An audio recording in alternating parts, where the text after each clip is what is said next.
Assalamu alaikum wa rahmatullahi wa barakatuh. Вышли шаг Марша Ойл. Всем добро пожаловать.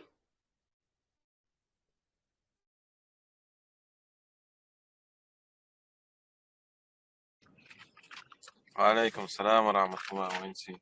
Приветствую. Ванси, надо ли так вступительное? Шамиль, дик дуис дайулия. Бисмиллахи рахмани рахим. Альхамдулиллах, вассалату вассаляму аля расулиллах.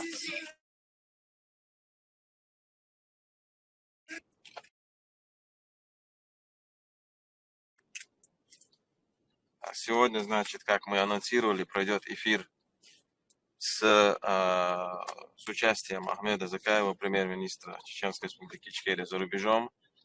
Мы поговорим о 5, значит, темах. В первую очередь мы поговорим о прошедшей 8 ноября в Брюсселе конференции, посвященной, значит, будущему Северного Кавказа. Мы также поговорим, значит, о работе, о деятельности, о проектах, которые правительство Чеченской Республики Ичкерия, значит, проводит в Украине. Тут, про деятельность правительства Чеченской Республики Ичкерия в Украине. Также мы поговорим о событиях на Ближнем Востоке, о войне, которая идет в Палестине. Дальше, значит, мы обсудим, мы попросим Ахмеда Закаева сделать общее обращение к чеченскому народу, который живет, значит, в республике, и всем тем, кто живут в диаспоре, а также обратиться и к другим народам Кавказа на нашей площадке, на нашем канале, на канале ВНС. Вот дальше в конце мы уже перейдем к разделу вопросов. Участники нашего чата смогут задавать вопросы. Вот анонс, значит, этой нашей программы. Просьба не поднимать руки, пока у нас идет основная тема. А когда уже мы перейдем к разделу вопросов, вы сможете задавать вопрос, поднимать руки, мы будем включать поочередно микрофон. Я бы попросил всех разослать, значит, по всем вашим контактам, во все ваши группы ссылку на этот эфир. Она опубликована, значит, у нас в чате, на нашем канале. Вы можете ее скопировать и разослать максимально по вашим контактам, чтобы больше участников приняло, значит, чтобы больше людей приняли участие в этом эфире. Также мы просим вас всех подписываться на канал, на телеграм-канал, на инстаграм-страницу ОНС и, конечно же, на YouTube-канал ОНС, чтобы следить за нашими публикациями, принимать участие в обсуждениях, в эфирах и так далее. Еще раз, значит, желаем всем хорошего эфира, благодарим всех тех, кто принимает участие. Сегодня мы в основном будем по основным темам, эфир будет на русском языке. Дальше, значит, когда перейдем к вопросам, там уже можно будет задавать вопросы или на русском, или на чеченском.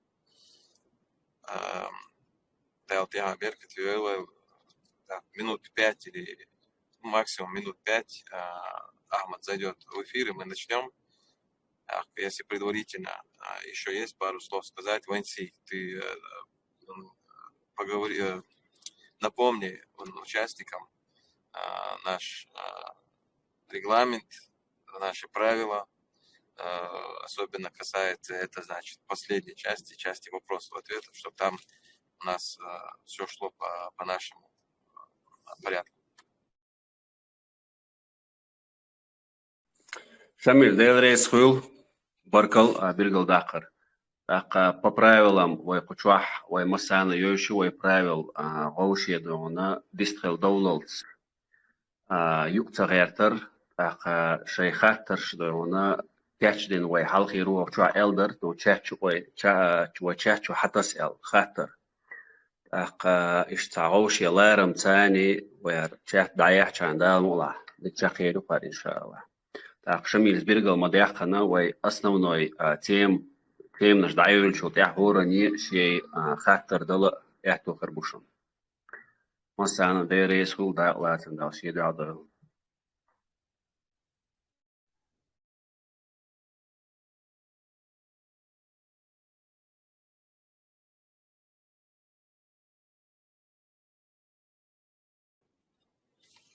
И просьба, когда перейдем к разделу вопрос-ответ, ну, к обсуждениям вместе с участниками, просьба не задавать вопрос в такой вот, значит, длинной форме, хорошо сформулировать вопрос и задать его конкретно, без того, чтобы мы слушали там разные истории там и так далее, которые не по теме. Именно вот у меня такой вопрос, я хотел вот это узнать, или ты хотел сделать такое-то замечание, но максимально коротко и максимально, значит, понятно, чтобы это было. И самое главное, по теме. Вот такие вот просьбы с нашей стороны. Дальше, как обычно, значит, эфир записывается, мы опубликуем эту запись на нашем канале YouTube. И просьба, значит, когда она будет опубликована, конечно же, делать репост, делиться ссылкой, распространять ее и так далее. Потому что здесь мы все-таки обсуждаем важные вопросы, и это те вопросы, которые постоянно повторяются в комментариях, в обсуждениях. И если на эти вопросы уже дан ответ, то можно вот чисто ссылку отправлять и говорить вот людям, что вот здесь уже этот вопрос был разъяснен, чтобы не было лишних недопониманий, дискуссий и так далее. А как только Ахмад зайдет, мы начнем, иншалла, нашу программу. Пока подождем минуту или две.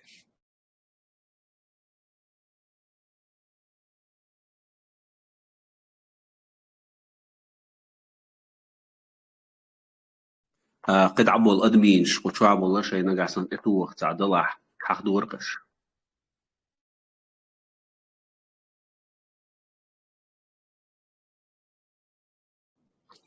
وين عم يحتوى ديستر دوز عدولوش. وتيها بيركت ويوي طبعا شو داق ميولات شانا ديريس خل ودورنا داق واتنا ديكتوش آلرنا بيست خلرنا دال مغلا والله في راح بيركت خوش وين يقع برت إيمان أجعل ديش إن شاء الله إشت نيجا تاني عدولوش خل ديزو دائما دال وين يقع تسقية تمش دال تسقية تمش تحت موستل دال عدوغي وين يقع الله وديع بيركتي وملدش تو هم ديع ديريس خلشون خزر.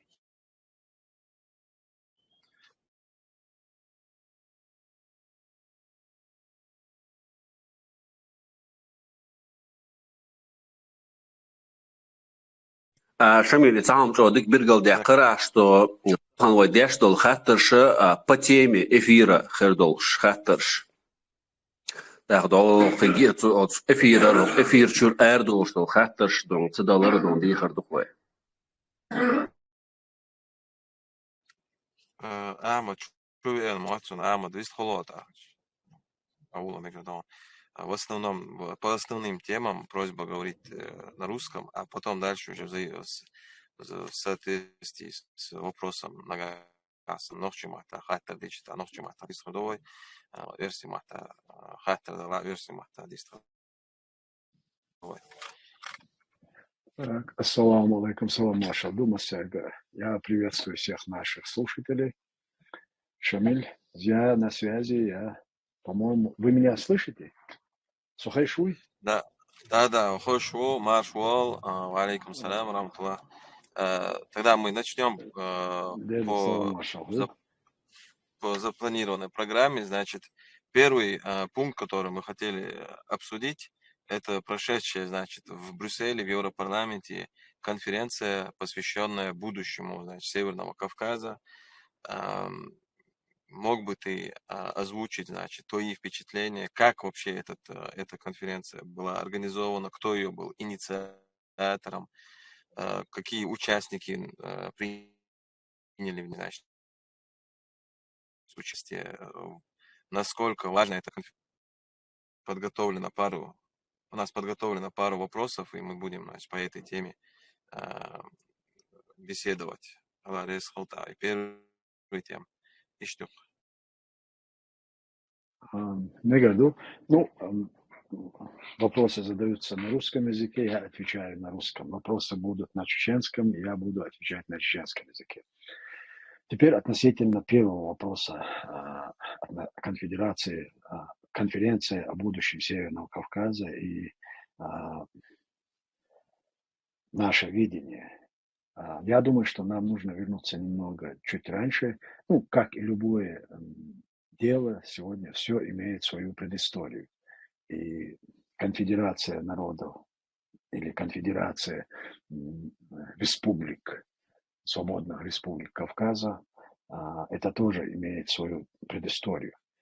Если наши слушатели помнят, впервые эту идею о том, что после развала Российской империи было создано государство, конфедеративное государство, хотя разное время по-разному называли, и общее такое, то, что осталось в памяти, это название Горская республика. И я думаю, исходя из этого, очень много неправильного понимания и толкования этой темы, самой идеи создания Кавказского союзного государства. Мы именно в этом контексте всегда это и рассматривали. Впервые я обратил на это внимание 31 января 2023 году в Европарламенте, где у нас проходила конференция. И с этого времени практически через день-два министр иностранных дел Инал Шарип, он вылетел в Соединенные Штаты Америки, и основная задача, помимо тех контактов, которые он провел там, была, конечно, встреча с представителями черкесской диаспоры. Ияд Ягар, он является президентом черкесской диаспоры в Соединенных Штатах Америки, и я думаю, что очень многих странах именно с ним поддерживают отношения черкесы, которые находятся уже несколько сот лет за пределами своей исторической родины. Конечно, когда мы говорим о Кавказе или о будущем Кавказа, мы не можем решать эти вопросы, обсуждать эти вопросы без участия черкесов. И поэтому для нас очень важно было донести до них, до черкесов, до диаспоры и до их руководителей точку зрения, нашу точку зрения и ситуацию, которая сегодня складывается в связи с войной в Украине в самой России и вокруг России. И исходя из этого, мы запланировали возобновить наши контакты с кавказскими диаспорами, с представителями народов Кавказа, которые сегодня думают о своем будущем и о будущем своих государств. Я это говорю без преувеличения, потому что создание Кавказского союза или государств, союзных государств, оно возможно только после того, как эти народы, республики, которые сегодня находятся под юрисдикцией или, скажем так, под оккупацией, под российской оккупацией, пока они не освободятся и не восстановят государственный суверенитет в тех границах, которые сегодня они существуют и живут.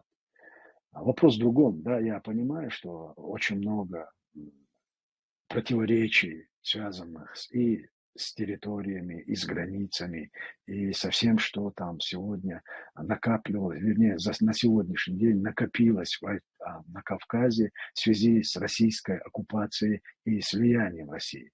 Естественно, они все эти несколько сот лет, начиная с царской России, в последующем и Советская империя, и сегодняшняя так называемая Российская демократическая, Российская Федерация, которая, в принципе, не отказалась ни от имперских амбиций, ни от методов, которые они выработали в течение нескольких сот лет своего существования.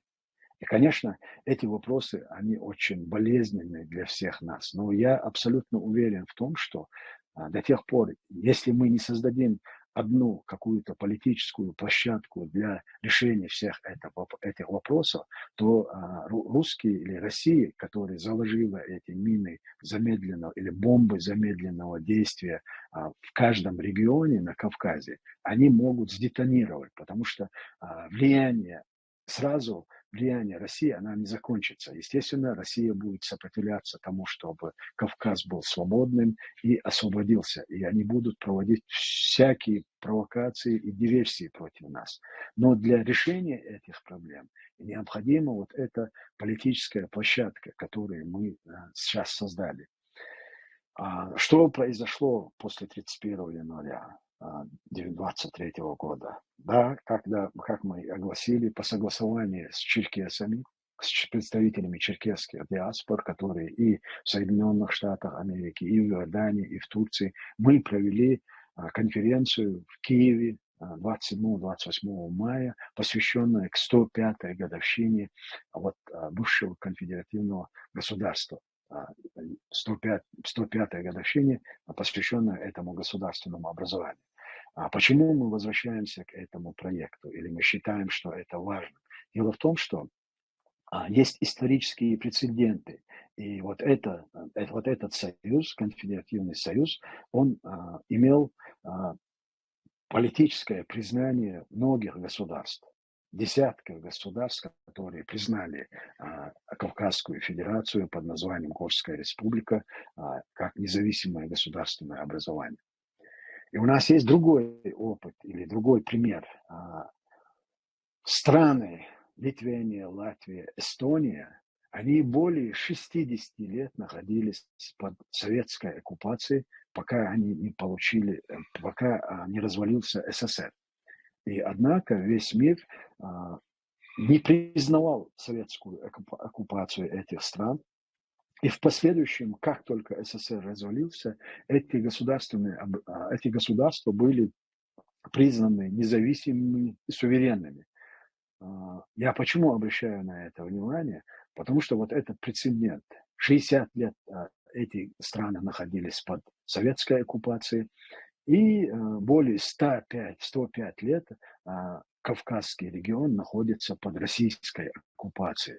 И, естественно, в историческом измерении 60 лет или 105 лет, они не имеют существенной разницы. Но имея вот прецедент признания вот этих государственных образований, государств, балтийских государств, как независимое государство, это дает нам надежду и возможность на то, что мы можем рассчитывать именно восстановление тех государственных образований, то есть суверенитета тех государств, тех республик, которые входили в состав тогдашней конфедерации. И поэтому для нас важно было, да, многое изменилось, появились многие другие субъекты помимо черкесов. Черкесская общественность, она расколота и разделена. Безусловно, имеется очень много противоречий в самой черкесской диаспоре. Дело в том, что почему мы большую ставку сделали на тех, кто находится на западе, черкесских диаспор и их представителей. Потому что на самом деле это ни для кого не секрет.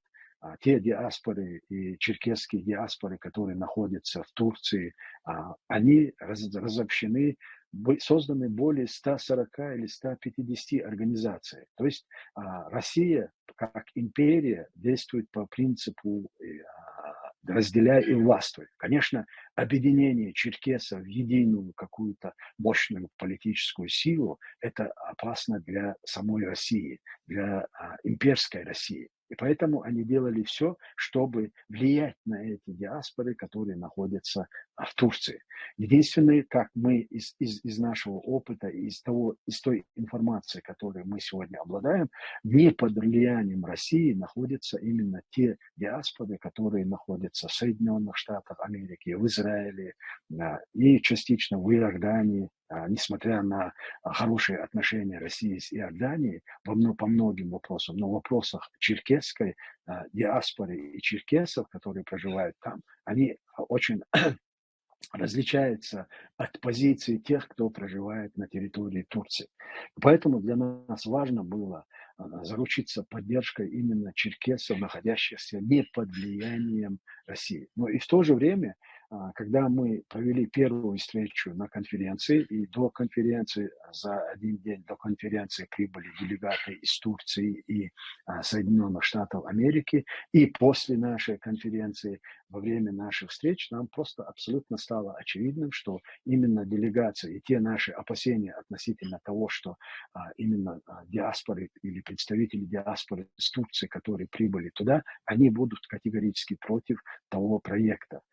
Естественно, так оно и подтвердилось. Я уже после этого несколько раз разговаривал с представителями, и мы договорились о том, что мы как бы имеем разные взгляды на будущее Кавказа, и то, что как они себе представляют это, и то, на чем базируется наша уверенность, что только объединив усилия всех народов Кавказа, мы можем добиться для каждого народа и суверенитета, и независимости, и в последующем создать союзное государство.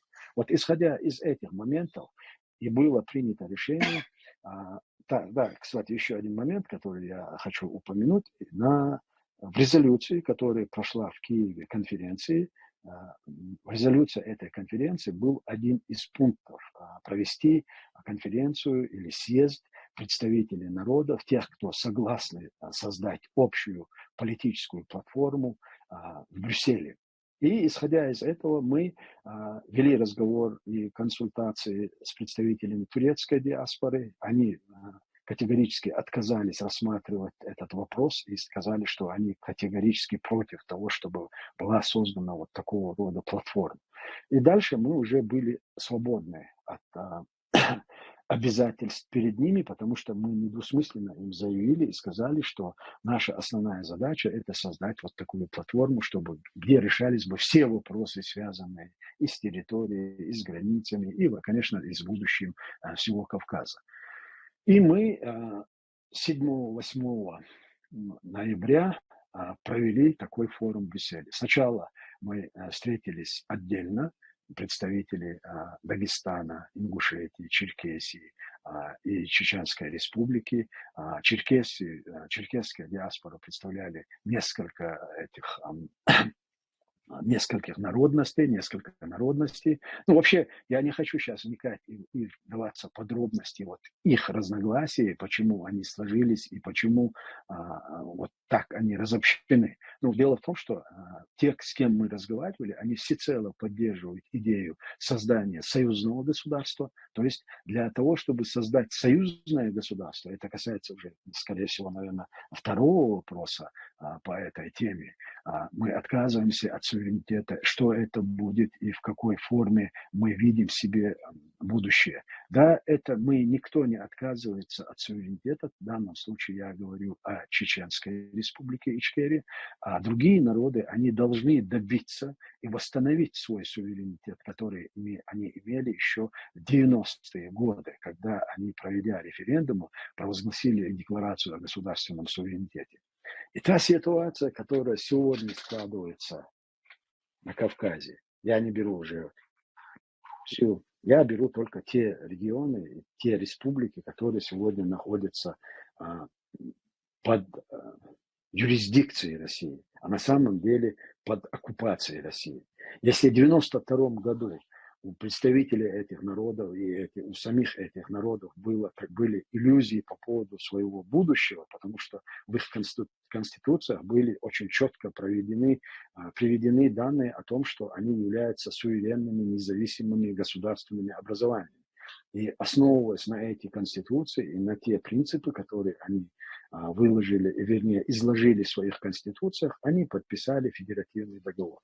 Федеративный договор был подписан на 10 лет. Чеченская республика имеет те же принципы и декларацию о государственном суверенитете, потому что все эти процессы проходили еще в бытность СССР, и они были абсолютно одобрены и согласованы с верховной властью СССР. Именно поэтому они не ни принципу народов на самоопределение, не вступали в конфронтацию с международным принципом территориальной целостности государства. Дело в том, что вот эти два принципа, которые сегодня пытаются всячески использовать или использовали до сегодняшнего дня во время нашего конфликта и во время наших дискуссий в международных институтах, русские этот принцип противопоставляли, вернее, принцип территориальной целостности противопоставляли принципу права народа на самоопределение. И в большинстве своем, к большому сожалению, тогда мир и международное сообщество, и, кстати, международные институты именно поддержали сторону России и нам не признали нашу независимость и не установили с нами дипломатические отношения. Но это уже другой вопрос. Татарстан тогда, согласившийся на те обещания, которые дал им Кремль, подписали договор и заявили о том, что это вот вариант, татарский вариант суверенитета и независимости. И тогда нам в пику всем чеченцам, которые говорили и не согласились подписать федеративный договор, всегда делали замечания и указывали, вот Татарстан, такая огромная территория с мощным ресурсом, они согласились на вариант такой, на федерацию. Почему Чечня не идет этим же путем? Мы тогда заявляли о том, что это все фикция, и что это не будет иметь долгосрочной перспективы. Мы оказались правы. И в 2002 году Россия практически денонсировала конфедеративный договор, подписанный с этими субъектами. И в 2007 году уже окончательно отказался подписать договор и с Татарстаном. И сегодня практически те республики и те народы, которые не только на Кавказе, но и по всей России, они, в принципе, имеют полное право вернуться к тем своим нормативным актам и заявлять о себе как о суверенных государствах. Произойдет это сейчас или нет? Нет, конечно, это не произойдет до тех пор, пока Россия сохраняется в том виде, в котором мы ее знаем. И когда мы говорим о конфедерации народов Кавказа или конфедерации или союзного государства на Кавказе, мы исходим из того, что это возможно только после трансформации и деинтеграции существующей Российской империи. И вот сегодня политические процессы, опять возвращаясь к ситуации в Украине, связанные с войной в Украине, дает шанс и этим народам, и нам, что Кавказ все-таки может и будет свободным. И при демонтаже или после распада, или после трансформации России у этих народов, республик, они имеют полное право требовать независимости и суверенитета. Вот после того, как это произойдет, и эти республики, и Дагестан, и Ингушетия, и другие республики карачаевские, связанные с карачаевцами и с карачаевской национальностью, они тоже должны будут приобрести форму своей собственной суверенного государства. И в этом случае тогда уже и станет вопрос о заключении, о союзном государстве. Но до тех пор, пока эти республики и эти народы не приобретут суверенный статус, ни о каком будущем союзе кавказских государств речи нет. И мы эту речь не ведем.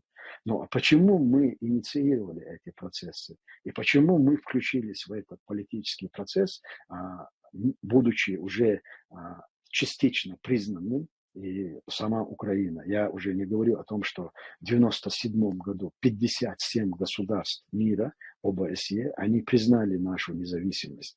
Это произошло, я речь веду не об установлении дипломатических отношений, а признание права чеченского народа и признание нашей Конституции этой организации, когда они в своем протоколе после выборов указывают, что выборы прошли на основании Конституции 1992 года, это и есть практически признание этой организации. А эту организацию входит 57 государств. А в последующем, да, у нас был шанс, у нас в любом случае в правовом отношении мы могли устанавливать дипломатические отношения с отдельно взятыми странами. Этого не произошло, потому что Россия воспрепятствовала этому. Я просто хочу напомнить нашим слушателям, тем, кто отслеживали ситуацию, или тем, кто не отслеживал вообще ситуации, и непонятно, что было с нашей республикой и почему сегодня Украина признала нашу территорию оккупированной, а другие страны не признали. В то время и сама Украина тоже не признавала этот факт. Практически весь мир был на стороне России. Когда был подписан договор о мире 12 мая 1997 году, на брифинге министру иностранных дел России, на очередном брифинге, который, кстати, был созван по этому поводу, по поводу подписания договора о мире, журналисты ему задали вопрос, потому что в самом договоре, подписанном двумя президентами Ельциным и Масхадовым, в пункте в первом говорилось о том, что в дальнейшем Чеченская республика Ичкерия и Российская Федерация России будут строить свои отношения на общепризнанных принципах и нормах международного права. Это являлось фактически признанием России нашей независимости и нашей субъектности, скажем так, будет вернее, нашей субъектности. И когда журналисты ему задали вопрос о том, что вот по примеру России, если какая-то другая страна признает независимость Чечни и установит с ними дипломатические отношения, что произойдет? Это был такой заказной вопрос для того, чтобы министр иностранных дел Российской Федерации ответил таким образом. Он, не задумываясь, ответил о том, что любая страна, которая установит дипломатические отношения с Чеченской Республикой, вот с этой страной Россия разорвет дипломатические отношения. Это был такой очень яркий, четкий, недвусмысленный месседж всем странам, которые могли пойти по пути общего взаимного признания с Чеченской Республикой и установления дипломатических отношений. Почему я обо всем этом вам сейчас рассказываю в связи с конфедерацией или в связи с комитетом, который был создан в Брюсселе? Потому что вот такой платформы, политической платформы, нет ни у одной республики в этом регионе.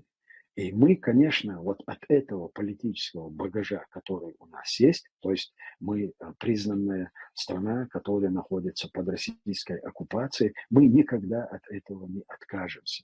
И в то же время мы не можем противодействовать республикам, народам, которые хотят приобрести суверенитет и создать свои государственные образования. Мы, наоборот, должны способствовать этому, потому что общий Кавказ – это единый организм. И, конечно, до тех пор, пока Кавказ не будет свободным, у этих народов, проживающих на этой территории, нет будущего. Они не могут быть уверены в завтрашнем дне. Их сегодня, как мы видим и наблюдаем, их не только сегодня, во все времена добровольно, недобровольно использовали в качестве пушечного мяса.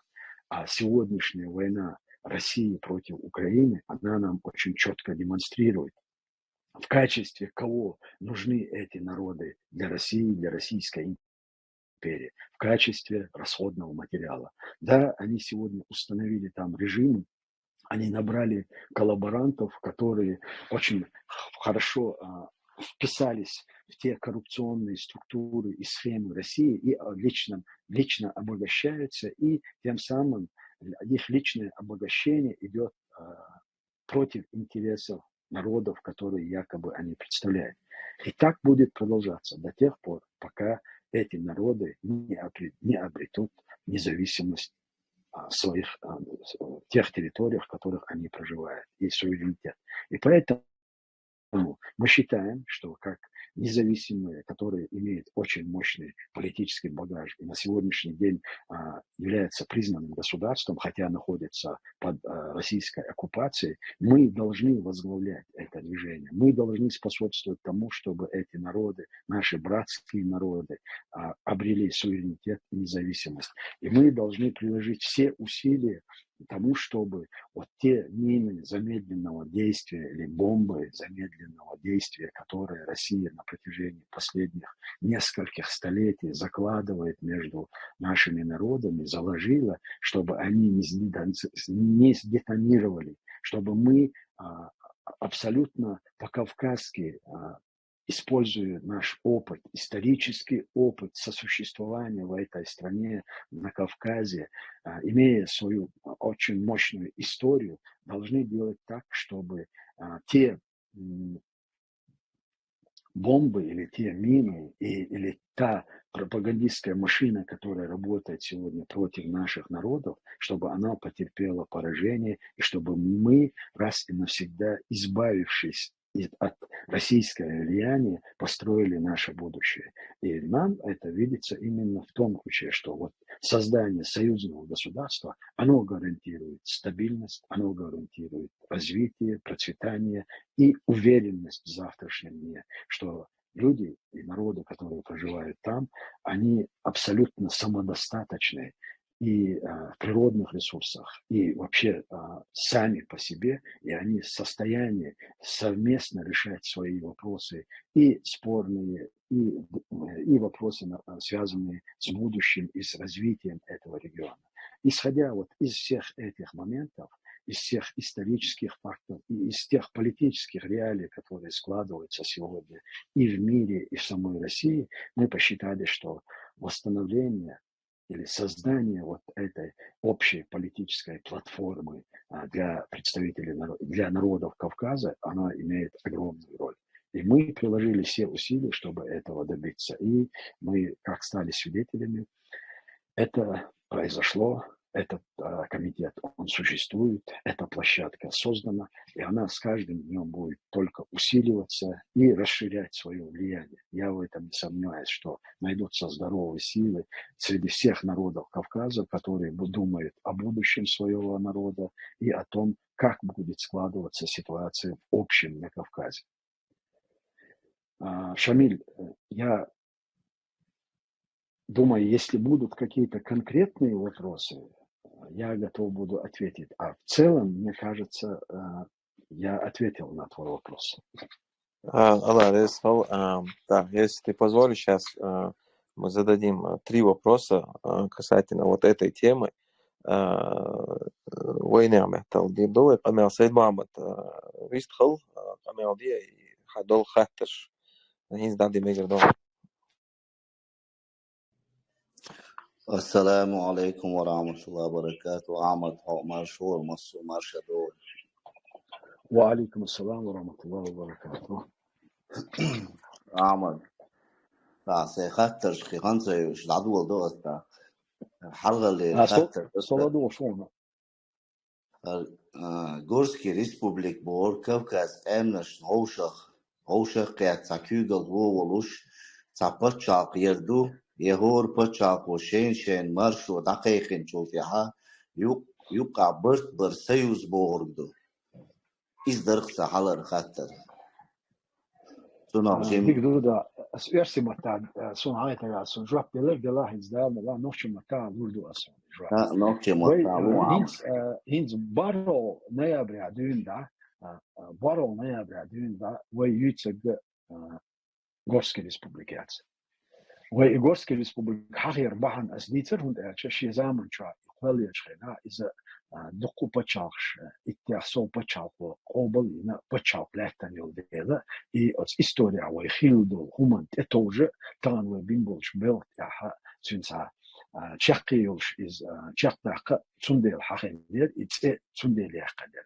атаган we ючеге от амниш яха цер пачалк шута едо иш басиц амеля билго мадакал يهور قوم пачалк мяшя шута цар шей يوشيو تبتشال خلال يبتشال قوالر شيء عالشو خلال царь إيش أستع شيء بلش خل بيش بوصا процедур не политический аура и функция чехтел шо я юго يهور بتشال قواليس европейский сид масана أحدث ديال باهو إذا أنالوج إذا وين قشطوش ده اليوروبيسكي سيرفيسير غير بتشالشو شو ما هو بتشال كاشي كده هو بتشال كاشي نزمشلو هو بتشال كاش شيء политика и الدنيا نقر إنستيتوش قيش بتشال هو سيوز يو أعداد ألسا عشان هذا شيء بيدي عدولش أورها بيلقوا بيوش يو متكشو دلعتا экономически военном отношении تا أصلا حقير شيء تا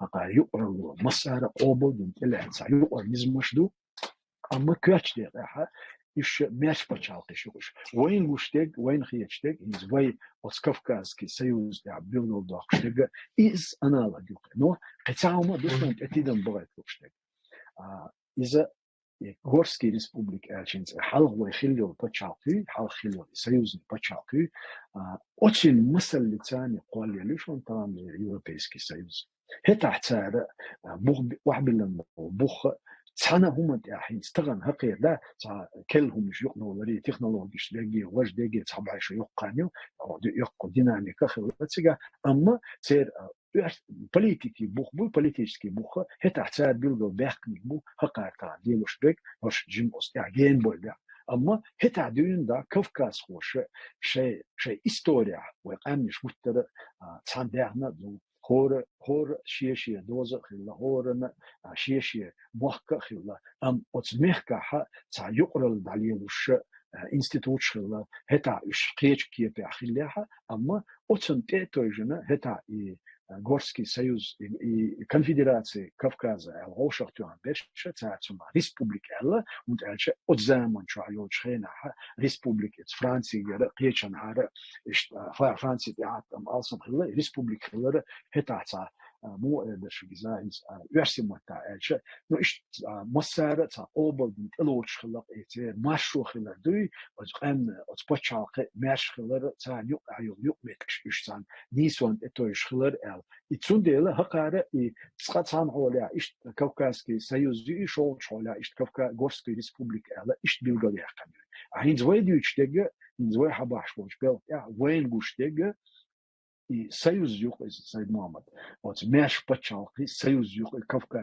كوكاسكي سيوز آلمجا دخصنا داتس كأعلان أسوتيشنو что إذا نزوعني موخيريو إذا أتقامني الشاش بيلقو دقة دويس قانون شيء ماشي يلا شاش تاع يقر قولمح شاش تاع هم تدحش أتنا هو إيردو كوكاسكي سيوز إيردو كونفدراتسي إيردو سيوزني بتشالق إيردو إذا أتقامنش كعدتي شو دويس يرسم تاع эльче как будет называться это государственное образование, это прерогатива тех народов, которые построят изъявят желание создать государство, то есть объединить свои усилия для экономического развития, политической стабильности и военной силы, которая может защитить их как единое союзное государство.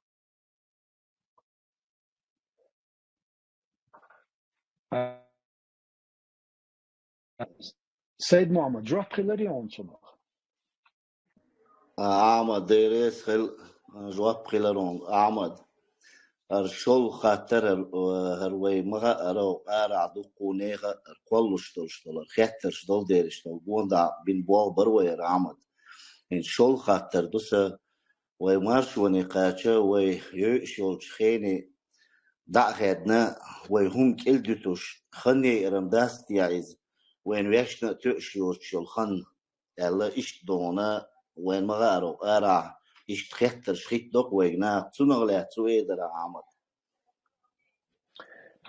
تنغلع ويدر الهجة انت خاطر هيتلوش بولجناغي خاطر بيدوس هروي موك برغت باليتا ويبتشاف ماشيق ميل أعيوكش دوشوال أتانا بيلقى البطل شيء ويموك برغت بالرها ويماش دالرها أعيوكش بولجناغي أتشاش تير أعيوكش دوش بيلخ تصدع دخر وانت أتش ويتان ليش ديناها конференция ла ишта гбин гулам бела та политический инициатив шела иштан вой кёрт мастарчун жно юшелче итан вой бешбоч вой дахваш боч қисса меха иза та виқотин та герздук из вой тан бехалдакш вой кёрт мастарчун бехалдакш тулсонах хан политика бешбоч бол я вой рюкштока вой рюкштег цана кепера вой хоквеш بتشاق ماشي قرية ويش بوليتيكا ويش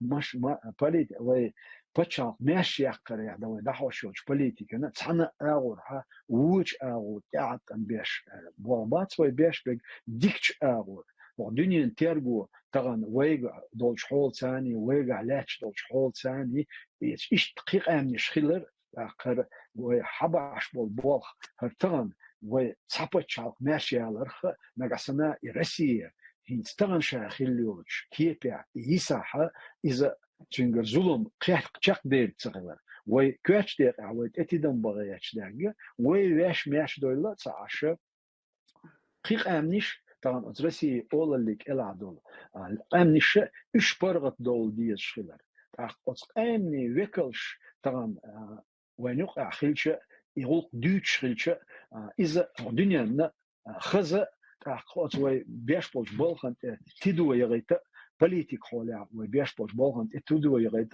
سوتيا وينا أصل ده وحيولش نعشق شير حيولش نعشق ويش وبيش بولش بولخن ويغلق حقوش كوكاز أن يصير قول ماخ تصير قاني نحقوش عمد الله رئيس خويلون دا ديكنز بيقن بولين زر خوزلا خاطر دوسا يوجد جيم تاعو دي او نقديد واستاونو لا الخوزلا خاطر راح دقوز مسوكات شوحا ديوتوش يزلول قرنش تعورت قيقن حلقة ويشتو ديغن اشتو منستلير وين الله اشتقوتقون دا درر دخدول قميل تنديره هنت وين مخا ارى بلجيها شو تيا حرعوش قيتش حوت وين بلوك كورتيا خواتنا لشتخزق وين عمد اشتمدو ازدوي دو подкомитет, оборонный комитет, военный яц, оборонный комитет. عمد حوت وين بوك كورتي خلش قانا مرشو دقيقو مرش دا الا تير مخكش مرش دا ترنا حلقة دولت أمبن بيزربات ويا إدو قنت خاطر إدو قنيا سجت وش دولش دولم دوخو بولشات إيشتو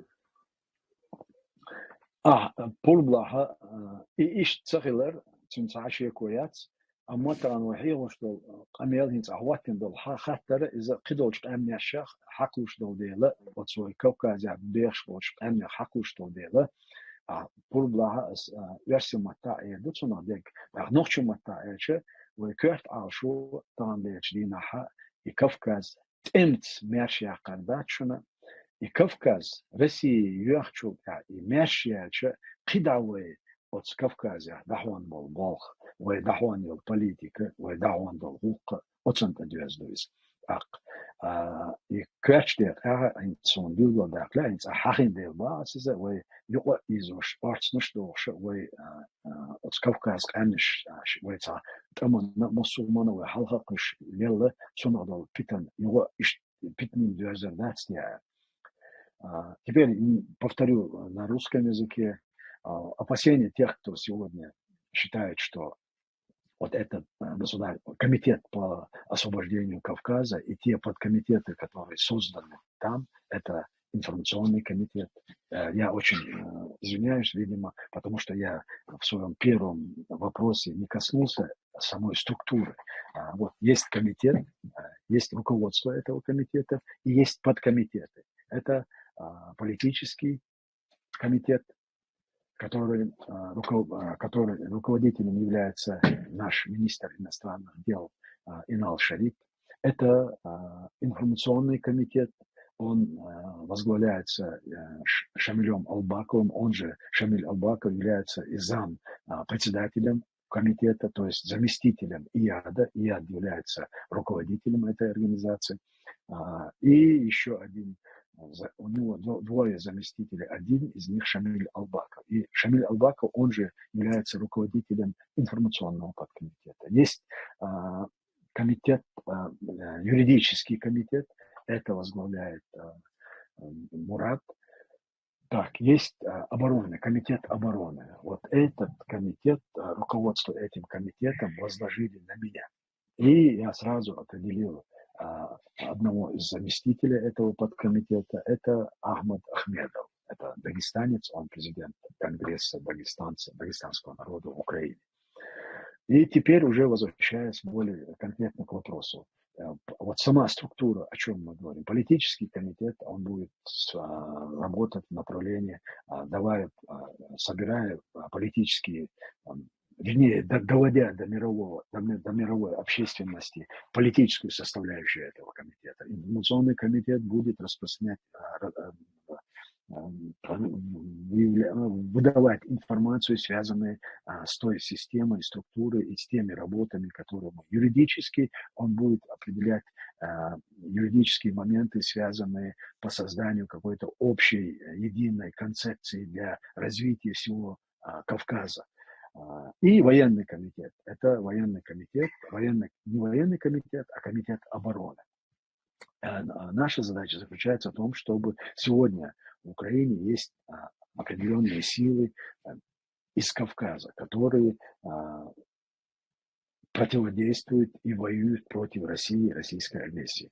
И, конечно же, если сегодня Украина заинтересована в создании этого союза, Кавказского союза и государственного образования, мы надеемся, что они не будут препятствовать тому, чтобы мы уже начали формирование вот такой общекавказской силы, которая станет на защиту этого кавказского объединения. Это чисто такое, пока это теоретически, но практически это, оно должно вылиться вот так, как мы себе представляем во время создания Кавказского союза. Это единое оборонное пространство, единое экономическое пространство. И в этой ситуации, естественно, нам нужны будут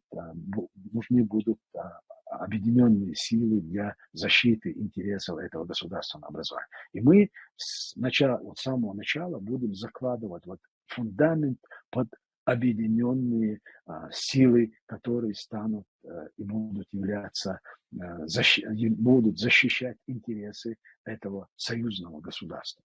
Поэтому сам факт создания таких кавказских организаций, это начнем с того, что до сих пор, я считаю, что самое главное, мы выбили почву мы выбили из рук наших врагов Кавказа, врагов представителей народов Кавказа, которые всегда, используя наши противоречия, создавали какие-то структуры, они опирались на то, что на историю. Кавказские народы, они имеют общую историю. И, безусловно, я не сомневаюсь в том, что идея чеченской национальной независимости и нашего свободного независимого государства, она практически трансформировалась в общекавказскую идею независимости. И теперь уже, как в 1992 году создали Конфедерацию народов Кавказа, и эту организацию использовали одной единственной целью, чтобы отчленить от Грузии Абхазию, Южную Осетию и оккупировать их. Они на самом деле сегодня не являются ни независимыми, ни свободными. Они находятся под абсолютным контролем, под оккупацией России. И следующий этап, как еще раз использовали уже против нас общекавказскую идею. Это 1998 год, когда был создан так называемый Конгресс народов Чечни и Дагестана. И эта организация была использована для того, чтобы начать вторую военную кампанию в Чечне. И, естественно, до тех пор, пока мы у них не выбьем этот инструмент и мечта, желание создания общекавказского государства, наши противники и наши враги всегда это будут использовать против нас. И поэтому мы сегодня говорим, что мы этот комитет создали не для решения военных проблем, не между народами и между государственными образованиями на Кавказе, а для того, чтобы лишить наших врагов использования самой идеи конфедеративного государства, союзного государства против уже суверенных, как в нашем случае использовали, начав кампанию или в Дагестане 99 год. Именно эта организация являлась политической платформой для этой провокации, которой в последующем Шамиль Басаев признал, что это была операция ФСБ. И поэтому вот такого плана операции у них не будет возможности вот при наличии вот этой общей кавказской политической платформы. И, конечно, мы не преследуем цель сегодня военными путем или военными войсковыми или какими-то другими военными операциями освобождения Кавказа. Война идет в Украине. И мы сегодня должны приложить все усилия, чтобы Россия проиграла в войне с Украиной. Вот это нам дает шанс и возможность и освобождения Кавказа, и трансформации России в какое-то другое государственное образование. И сегодня все, кто сегодня заинтересованы и в свободной России, и в свободном Кавказе, они сегодня находятся в Украине, они состоят в рядах вооруженных сил Украины и бьют российского агрессора на территориях Украины. И поэтому создание какого-то оборонных сил для защиты Кавказа в последующем, если это мы сегодня начнем делать здесь, уже в Украине, я думаю, что это только будет благоприятствовать тому, что мы создадим те структуры и силы, которые будут защищать интересы и союзного государства, кавказского государства. Said Mohammed, Sovelan.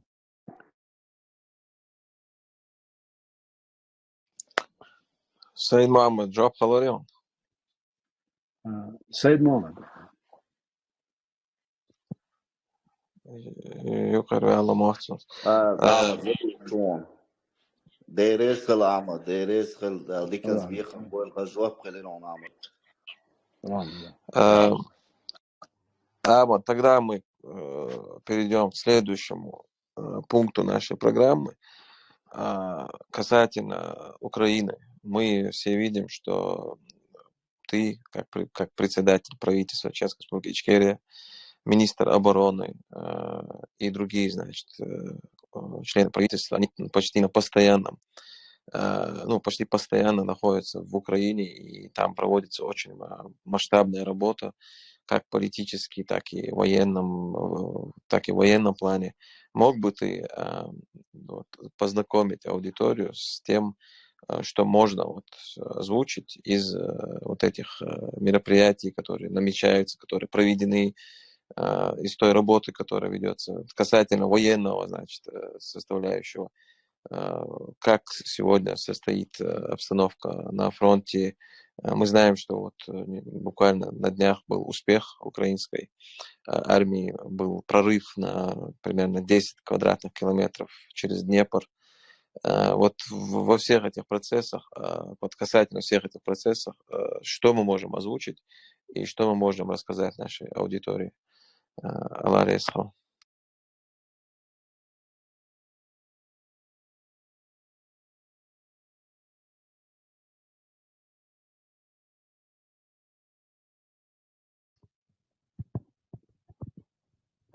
Ahmad, Хазарем. Да, все, у меня микрофон, оказывается, был выключен. Баркалшин, я услышал, я даже начал отвечать. Шамиль, практически с 24 февраля 2022 года, после того, как Россия совершила крупномасштабную агрессию, мы были в Брюсселе, члены Государственного комитета деоккупации, и 25 числа мы уже сделали заявление о своей полной поддержке украинского руководства и украинского народа. И что с этого дня мы заявили о том, что мы начнем формировать батальоны, добровольческие батальоны для отражения российской агрессии. Практически с этого времени мы вовлечены в все эти процессы, которые идут в Украине. И за этот год, что мы сделали и что нам удалось сделать. Сформированы 3-4 батальона, которые входят в Министерство обороны Чеченской Республики Ичкерия. И эти батальоны, у нас подписано военное соглашение между двумя ведомствами, Министерство обороны Украины и Министерство обороны Чеченской Республики, подписано соглашение о создании вооруженных структур на территории Украины до бригады, что в последующем у нас численность подразделения это до бригады. Это то, что я могу сказать. И на сегодняшний день есть несколько батальонов и подразделений, которые находятся на передовой, отражают российскую агрессию в Украине и освобождают оккупированные территории. Вот именно в том направлении, о котором только что ты упомянул, находятся и наши подразделения. К большому сожалению, двое наших получили ранения, не буду сейчас называть имена, они доставлены в госпиталь, они находятся сейчас в безопасном месте, и, иншаллах, их ранения, они не так опасны, они скоро встанут на ноги и скоро будут в строю, иншаллах. Теперь по военной части больше того, что мы имеем и знаем общую такую информацию, я не могу говорить, потому что это имеет свои... есть те структуры, которые могут говорить и информировать общественность в связи с военными действиями и с теми операциями, то есть по линии фронта. Я на это я не уполномочен, и поэтому на эту тему я не буду говорить. Безусловно, я верю, и я знаю точно, что российская пропаганда, которая сегодня пытается представить картину, ничуть ли они находятся в таком очень выгодном положении, и украинская армия терпит поражение, это не соответствует действительности. Есть продвижение, есть успехи по всем направлениям. И, конечно, исходя из той ситуации на линии фронта, русские пытаются сегодня расколоть украинское общество, проводят те же мероприятия, которые они проводили с нами между двумя войнами, готовясь к российской агрессии, и в последующем во время Второй войны, эти же методы они и пытаются перенести, вернее, переносят и пытаются перенести в Украину. Но в данном случае это там не работает. Я уверен в том, что наш опыт во многом будет способствовать тому, чтобы не допустить эти провокации, предотвратить эти провокации, направленные на раскол общества. А наша работа, у нас там функционирует генеральное представительство, на постоянной основе находятся министр обороны, замминистра обороны и другие представители военной структуры и политической структуры. Постоянной основе. У нас есть офис, у нас есть штаб, у нас есть места, где находятся наши бойцы и наши подразделения. Они практически, можно сказать, по всей линии фронта в разных регионах, но они есть. Помимо наших официальных структур, Министерства обороны, там же есть и батальон шейха Мансура, который взаимодействует с нашими бойцами, они в постоянной связи и в контакте, и они поддерживают друг друга в этих вопросах. А так мы и политическое руководство, мы постоянно работаем и с политическими деятелями Украины, с Верховной Радой, с представителями фракций и комитетов, и комиссий, которые там формируются. И результаты этой работы, я думаю, в ближайшее время мы сможем это осветить. И поэтому во всех отношениях сегодня Украина всецело поддерживает наши официальные структуры, и мы всецело пытаемся помочь Украине и в политических вопросах, кое-каких которых мы больше освещены, и у нас есть больше опыта по этим направлениям. И в военном отношении подразделения наши с каждым днем увеличиваются, опыт приобретают и молодые люди, которые прибывают туда. Они сначала проходят несколько месяцев учебку, и после этого только они могут быть задействованы в каких-то войсковых операциях, которые проводят украинские вооруженные силы. Но наши подразделения, они автономно получают задания, они сами определяют место, определяют подготовку операции, или же выходят в поддержку тем или другим воинским подразделениям, которые их привлекают для проведения совместных операций на линии фронта. Так, если будут какие-то конкретные вопросы, я постараюсь ответить, но это то, что я сейчас на этот момент могу сказать. Шамиль? Все, Аллах сказал. Тогда мы перейдем к следующей теме. Если у людей, участников будут дополнительные потом вопросы, в конце эфира они смогут их задать. Теперь касательно ситуации в Палестине. Мы отлично знаем, что там происходят ужасные, события. Каждый день умирают мирные люди. дети, женщины, мирные граждане. И вот по этим событиям, что бы ты сказал? И самое главное, вот некоторые твои высказывания в интервью украинскому каналу, они вызвали, значит, недопонимание, в частности, были, значит, отрывки, вырезанные из контекста и опубликованы. Вот насчет этого вопроса, что бы ты сказал? Я хотел бы предварительно отметить, что здесь, в Страсбурге, например, я сам принял участие в 2 или 3, завтра еще одна будет манифестация, мирная манифестация, всеми поддерживается эта манифестация против убийств мирных жителей в секторе Газа. Также наш представитель в Австрии, Роза, она тоже уже или в 3, или в 4 таких манифестациях принимала участие, поддерживала, значит, протест против убийств мирных жителей. И вот ты параллельно, дополнительно к этому, что бы ты мог сказать и как бы ты мог хотя бы вот морально поддержать мирных граждан, которые там погибают. Так, Шамиль, относительно последней части вопроса, вы вчера, позавчера, несколько дней назад выходите на мирные манифестации, а я с первого дня начала этих страшных событий в Газе говорил и высказывал свое мнение. Безусловно, то, что сейчас происходит в Газе, это ничем другим, как военные преступления в соответствии с нормами международного права нельзя назвать. Идет нарушение всех возможных конвенций, ведение войны, гуманитарного права, ведение войны и много-много-много других. Но вопрос в другом. Эти события имеют свою предысторию. Я знаю, опять-таки, что и сейчас будут из контекста вырваны какие-то мои высказывания и сделают ролики и будут их распространять. Но с этим я уже ничего не могу сделать. Относительно вот этого ролика, который ты мне прислал по поводу моих высказываний в одном из интервью, да, это слово вырвано из контекста. И сделано это в Грозном, ЧГТРК, и потом его распространяют. И для всех, кто интересуется моим мнением и нашим мнением ГКД и правительства, они должны до конца прослушать интервью и уже исходя из этого делать какие-то выводы.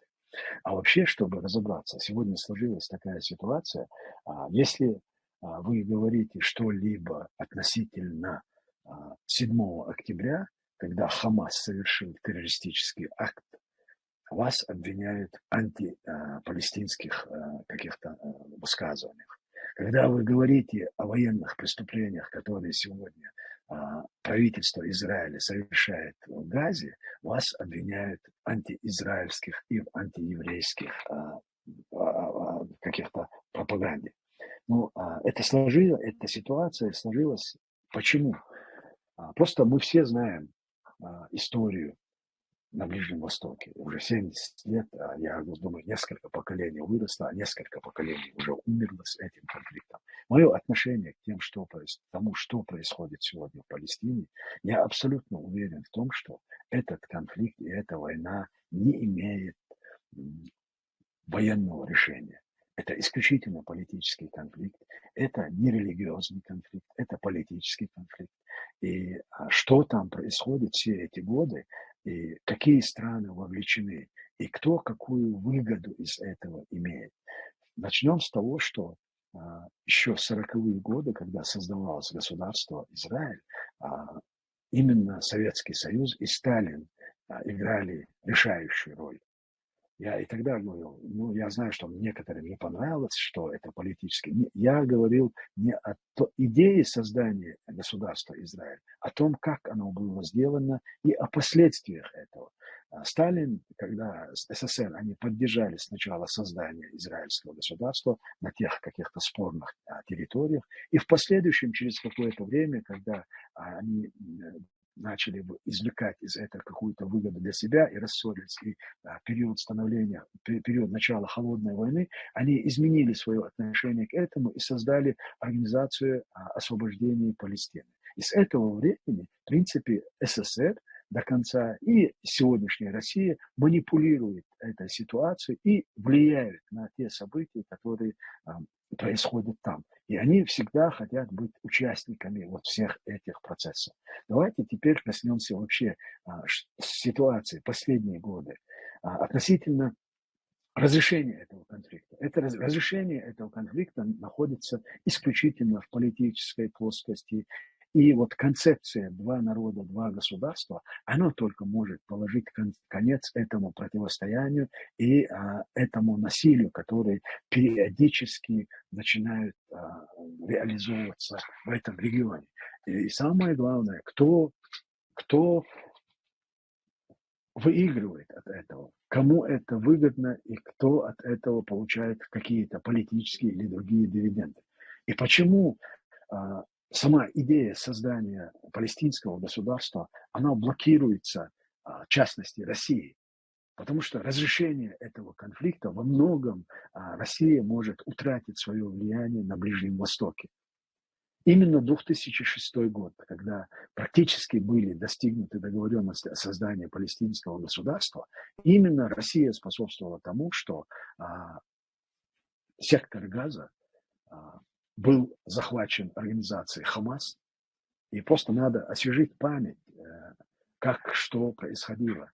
Израильские войска были выведены из этого сектора, и Аббас, президент палестинской автономии, я ему не даю оценку, агент он КГБ или не КГБ, но он был избранным лидером палестинской автономии и палестинского народа. И в это время ФАТХ, который находился в секторе Газа, они были, кто был убит, кто был арестован, кто был изгнан. И палестинцы, которые находились в секторе Газа, они выступили против того, что совершила Хамас в это время. Они выступили с протестной акцией. Более 200 человек, представителями организации Хамас, были расстреляны. Палестинцев, которые выступили против. Я знаю, что есть некоторые люди, которые сегодня, пытаясь оправдать то, что происходит в Газе и убийство мирных граждан, пытаются переложить вину на палестинский народ, заявляя о том, что это был их выбор, они избрали Хамас, и поэтому они за все это расплачиваются. Это не было выбором палестинского народа. Палестинский народ тогда попытался противостоять этому. Но, однако, они потерпели поражение, и Хамас утвердился, и Хамас начали поддерживать и Организация Объединенных Наций, и Европейский Союз, и другие страны, и до сегодняшнего дня это продолжалось. И если говорить конкретно о ситуации, мы же сначала должны все-таки попытаться разобраться, что произошло. Да, я абсолютно уверен в том, что, и мы решительно это осудили, то, что произошло 7 октября в Израиле, это был террористический акт. И никакого другого объяснения этому нет. Тысячи с лишним убитых, несколько сот людей, евреев, которые были взяты в заложники. Это по-другому, это в соответствии с принципами и нормами международного права, это квалифицировать нельзя. И что происходит дальше? Да, сегодняшние действия правительства Израиля, кроме как военные преступления, это тоже нельзя квалифицировать. От кого бы это ни исходило, убийство мирных граждан, от Хамаса в Израиле или Израиль в Палестине, этому нет оправдания вообще никакого. Если Цахал и военные структуры, да, есть вопрос ставят, а как им сделать, когда Хамас защищается, когда Хамас использует палестинский народ в качестве живого щита. Нужно исходить из того, что прежде чем начать бомбить, нужно знать, что если этот факт имеет место, как его обойти и что делать. Это не снимает ответственности за тех, кто совершает военные преступления. А убийство детей, женщин, беззащитных людей – это военные преступления. И кто сегодня от всего это выиграл? Палестинский народ? Абсолютно нет. А от операции, которые Хамас провели 7 октября, какую-нибудь пользу извлек из этого народ Палестины? Нет, ни в коем случае.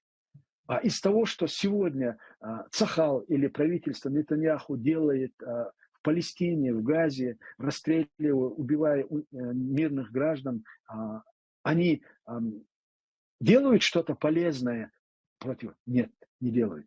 Они только усиливают антиеврейские настроения по всему миру. И поэтому сегодня для меня абсолютно однозначно, что и Хамас, который начал и совершил теракт в Израиле 7 октября, и сегодняшние действия Нетаньяху на территории Газы, ликвидируя, убивая мирных граждан, они в равной степени несут ответственность и перед еврейским народом, что с ним произошло, и перед палестинским народом, и перед всем международным сообществом, которые сегодня всецело осуждают события в Палестине.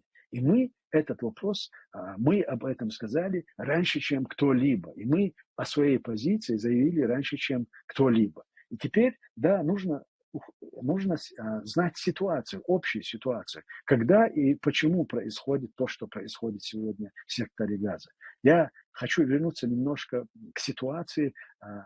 До 2006 год была достигнута договоренность о том, что будет создано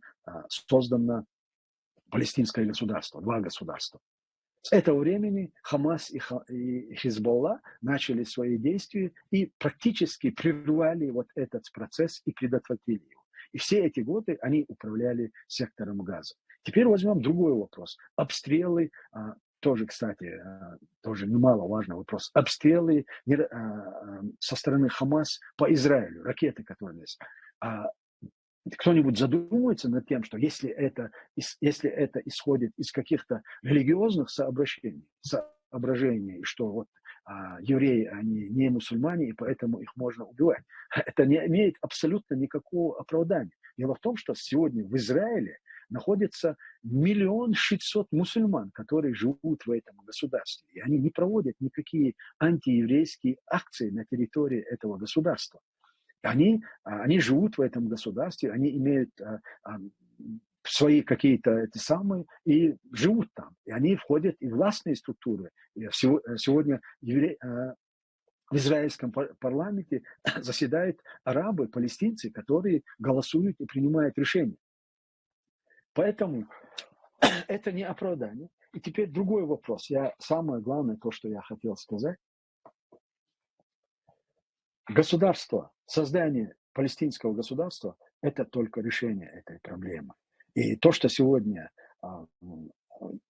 Израиль или правительство Нетаньяху, вопрос коснемся, вот тогда Хамас прервал создание палестинского государства в 2006 году.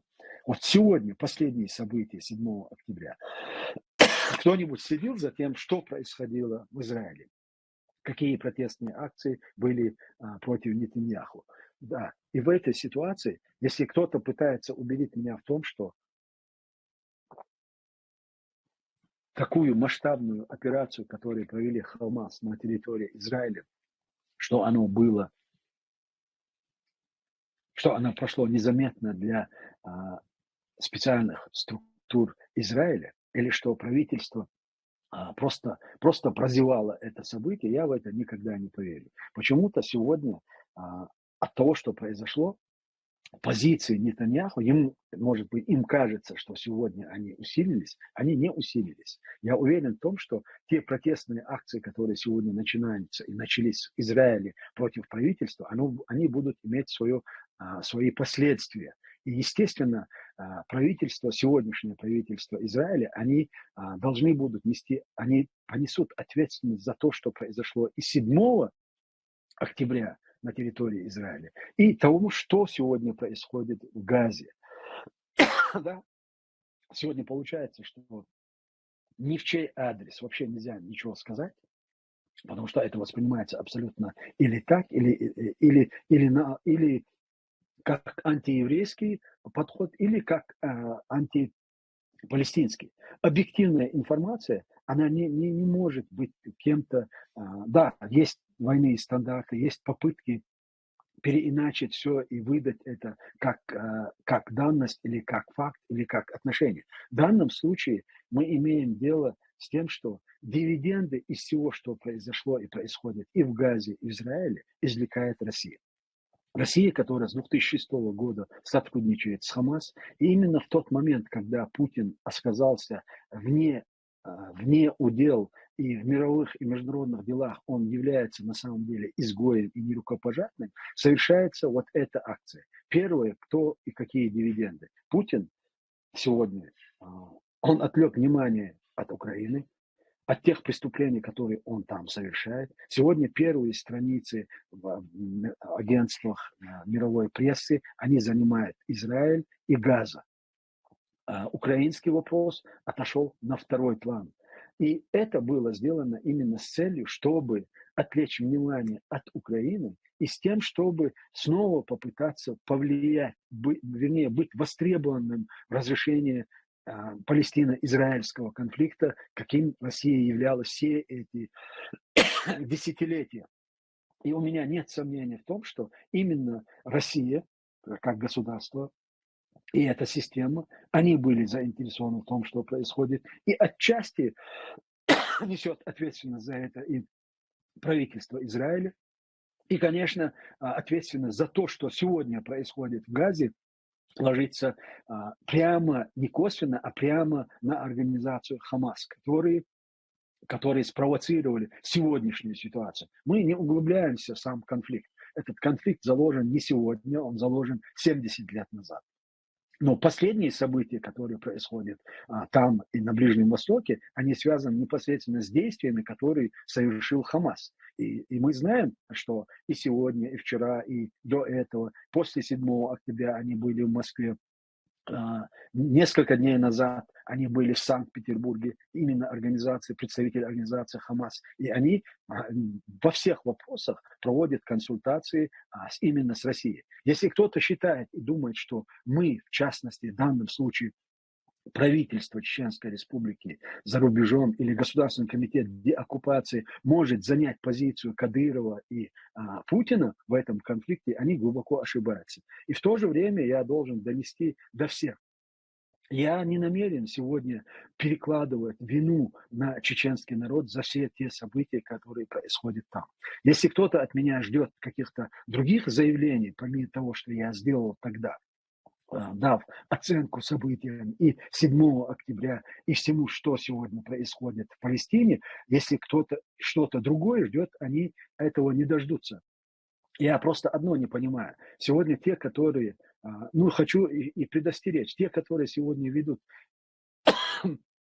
активную антиеврейскую пропаганду, они могут стать ответственными, если что-то произойдет сегодня в Европе. У нас есть информация о том, что русские готовят, используя представителей чеченской нации, вот здесь совершить какой-то теракт. Я имею в виду Европейском Союзе. Соответствующие наши структуры, они доведут эту информацию до тех стран, где сегодня вполне возможны такого рода акции. И поэтому сегодня нам нельзя подставляться в этой ситуации. И если кто-то будет вести, ссылаясь на какую-то религиозную, исламскую солидарность с тем, что происходит, мы сегодня сингатабек и вайнхамаха, хор дина дешто зламаш дадер и бусловна бехар цаидой нисуер шозно идой. Антана цаумат أغولات تعاو حالات ويش تعدو تجي ويش نتسقوش بيجي ويدي صح ويديت دولها ويدرجي قوم زولم دي دول أختارنا مخشوح قميلش ليش بيش هذين تقولك سجاء تقولك بعث قش بيش سيركوت عاشو والله بالله تالله تان ليش دينا يوقع أمبرة داقلاتشون تان نقصنا حكم نخ Палестина лячила школаха, занохчи юозин, куарин, цазулом дайта, вадеги омана, войнахана, балидея дошум, душун из сингаттан бер дошума, душун, тан квалдер дошхоля. Цундел, садира ду, айлам нахиду, киболч нахиду, хар اعدوش هما هورنا شيء دقعدك شيء دقعدتن شيء ولا شيء قيتم الله ويدوغشو ويدوغشو ويدقعدك شو Сул солна дехкана, тан цаатепан, дохума дац, лил дохума дац. Ниц большой почалкаш на сегодняшний день от Израиля должен от Израиля початить должен бусол початить позиции. Я хочу немного осветить вопрос отношения арабского, исламского мира по отношению к Израилю и государству Израиль. Были, в принципе, уже достигнуты те соглашения, которые называются соглашение Авраама, и несколько мусульманских стран, исламских государств, они подписали это для нормализации отношений между Израилем и арабскими государствами. Они были подписаны в начале 2020 года и 2021 года. Их название Авраам, это относится, который отсылает нас к патриарху Аврааму, вера в которого присутствует во всех крупнейших авраамических религий: иудаизм, христианство и исламе. Первоначальное заявление о нормализации было сделано еще 13 августа Соединенных Штатов при посредничестве США 13 августа 2020 году. Касалась она только договора между Израилем, и тогда оно касалось только Объединенных Арабских Эмиратов. В этом же году было объявлено соглашение между Израилем и Бахрейном. А 15 сентября этого же года в Белом доме была проведена официальная церемония подписания соглашения Авраама. Я думаю, что 5 или 6 стран подписали это соглашение. И в декабре 2020 году к соглашению Авраама, по-моему, подключились Марокко, в январе 2021 году Судан, и отношения с Израилем, включая Египет и Иорданию, они тоже подключились к этому соглашению. Потом, я почему обо всем этом говорю, даже Турция заявила о том, что они будут нормализовывать свои отношения с Израилем.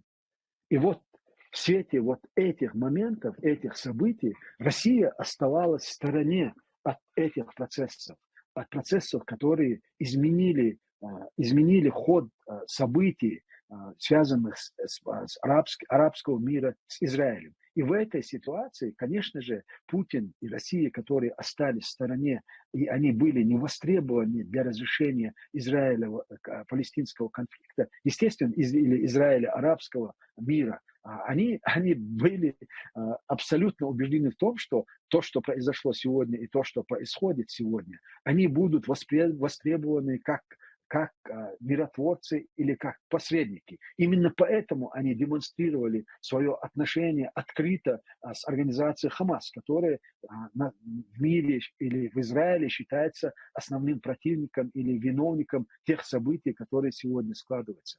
И единственная страна, и, может, не единственная, во всех отношениях, я думаю, что самые большие дивиденды от того, что сегодня происходит там, это Россия и путинская система, которую они выстроили. Поэтому, да, мы желаем и мы призываем стороны к прекращению огня, мы призываем стороны к тому, чтобы этому безумию, которое сегодня происходит в Газе, был положен конец. И во многом это будет зависеть от позиции всего международного сообщества, которые должны потребовать от сторон прекращения огня, потребует и от Хамас, и от Израиля прекращения огня и принятия политических решений. И оно может быть рассмотрено и поддержано всем миром, если Израиль заявит о своей готовности вернуться к концепции два народа, два государства. А в последующем, уже создав палестинское государство, можно будет решать все остальные вопросы. Но в любом случае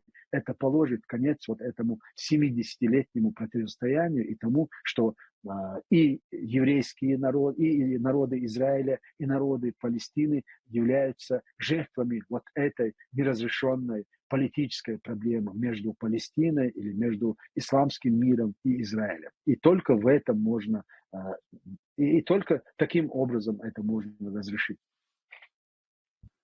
Шамиль, я закончил.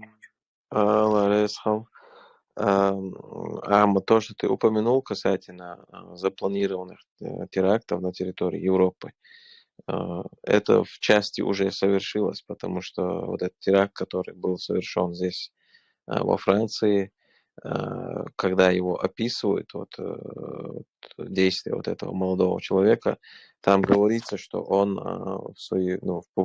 записал какой-то видеоролик перед тем, как отправиться в эту школу, где он упомянул, значит, вот то, что творится в Палестине. Поэтому отчасти это уже произошло, а последствия после этого теракта здесь на диаспору, значит, во Франции очень тяжелые.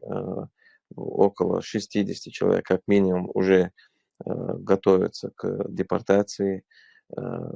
Всех, вот, у кого была шаткая ситуация административная, их всех опять к ним всем, значит, пришли повестки, письма о том, что их будут депортировать, и дошло до того, что министр внутренних дел обратился к России, к российскому, значит, ему коллеге и попросил забрать обратно выходцев, значит, из Северного Кавказа, которых они хотят депортировать. Ну и в ответ на это Захарова унизила и этого министра внутренних дел, и всю Европу фактически. Вот до чего дошло вот это все.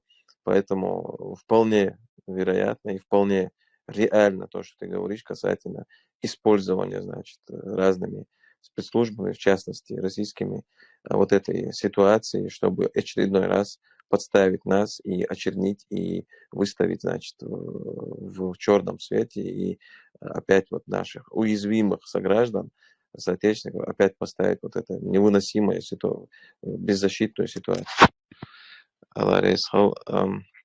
Дальше уже мы обсудили вот эти три главные темы. Теперь, если ты можешь сделать такое короткое обращение к чеченскому народу, к народам Северного Кавказа, общее такое обращение от имени правительства Чеченской Республики Ичкерия, от имени даже вот этого нашего комитета, который мы создали. Аллах Ресхал. Шамиль, в принципе, я и в первой части нашего разговора и сказал о том, насколько важно нам сегодня создание единой политической платформы и выработки концепции по дальнейшему устройству Кавказа. Оно касается всех кавказских народов. И поэтому я абсолютно уверен в том, что реализовав Всевышним данное нам право на свободу, независимость, только в этом случае мы можем быть уверены в завтрашнем дне, и народы, проживающие на территории Кавказа, могут быть уверены и в будущем, и перестать быть расходным материалом, пушечным мясом для России, Российской империи и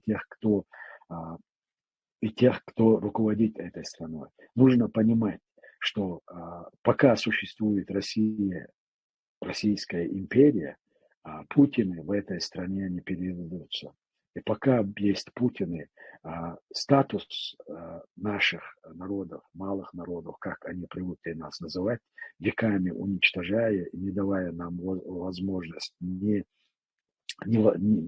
увеличиваться, не развиваться, и они используют нас в качестве пушечного мяса. И поэтому создание общекавказского государства или создание или восстановление государственных образований на Кавказе, исходя из тех даже из той политической платформы, которая была в конце 20 века, то есть это признание декларации о государственном суверенитете, и исходя из этих сегодня народы Кавказа обязаны просто сделать так, чтобы Россия в этой войне проиграла. Потому что только Россия, если проиграет в войне с Украиной, у нас открываются возможности для освобождения и для бескровного освобождения и восстановления наших государств и нашего государства. Поэтому я еще раз обращаюсь и к кавказцам, и всем, кто сегодня думает о завтрашнем дне, подключиться к работе этого комитета. И сегодня это возможно сделать не публично, не выявляя себя, не проявляя и не подвергая к риску ни себя, ни своих родственников и близких. Поэтому нам необходимо будет усилить этот комитет и усилить работу этого комитета. Она может стать очень мощной платформой в будущем. И я уверен в том, что именно такая политическая платформа, на которой, где будут обсуждаться вопросы, связанные и с будущим, и с те спорные вопросы, которые сегодня именно благодаря влиянию России существуют между нашими народами, все это имеет быть место, и оно может разрешаться именно вот на такой площадке и на том, что мы сегодня делаем. То есть объединяя наши усилия в отражении и в деоккупации нашей страны, Кавказа, и в отражении российской агрессии в Украине. И только таким образом мы сможем реализовать мечту общекавказского дома и наших общекавказских интересов, которые исторически складывались и существуют по сегодняшний день, и они могут быть реализованы только после того, как влияние России закончится на Кавказе. Оно закончится только тогда, когда оно перестанет существовать в том виде, в котором мы знаем. И поэтому, чтобы оно перестало существовать в том виде, в котором мы его до сих пор знаем, вот часть той политической работы, которую мы делаем с представителями народов Кавказа, она будет играть не последнюю роль в демонтаже и в трансформации России. Я абсолютно в этом уверен. Алла Резхала Ахмад, я хотел бы еще раз напомнить всем слушающим, всем участникам и тем, кто услышит этот эфир, что комитет, значит, сформирован, как разъяснил Ахмад, создана структура. У нас уже есть сайт, на котором опубликованы, значит, имена вот всех, кто входит в эту структуру. Также опубликованы, принятые на этих двух конференциях итоговые документы. Также на сайте, на YouTube странице Ичкерия News опубликованы почти все выступления, которые были, значит, в Европарламенте в день конференции на английском и с переводом на русский, значит, на обоих языках. Также и сайт, он, значит, опубликован на двух языках, на английском и на русском. Это сайт Комитета по делам народов Кавказа, который сформирован вот 8 ноября в Европарламенте. Это для общей информации, и мы просим ознакомиться с этим материалом, потому что у многих людей вопросы, но, к сожалению, они даже не ознакомились ни с итоговыми документами, ни с видеообращениями, которые были там записаны. Поэтому в первую очередь тот, кто интересуется этой темой, должен ознакомиться с нашими выступлениями. Там также опубликованы и выступления Киевской конференции, которую мы провели в мае. Значит, вся информация сегодня сконцентрирована вот на этом нашем сайте. Алла Резхал Ахмад Ахвейнс Кучуах был Дейхшваш Тани Камел Дештак Хаттер, что ищет Дагурдой. Я вот сейчас посмотрю, кто у нас в очереди стоит. У меня вот давно стоит на очереди Горец. Я включу ему микрофон. Горец, Вистлова.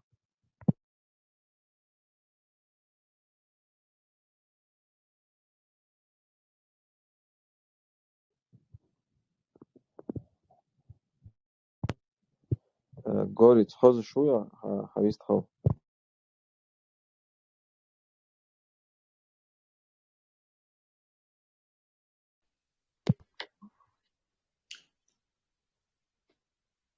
Вистлова, Мегаду, ассаламу алейкум ва рахматуллахи ва баракатух.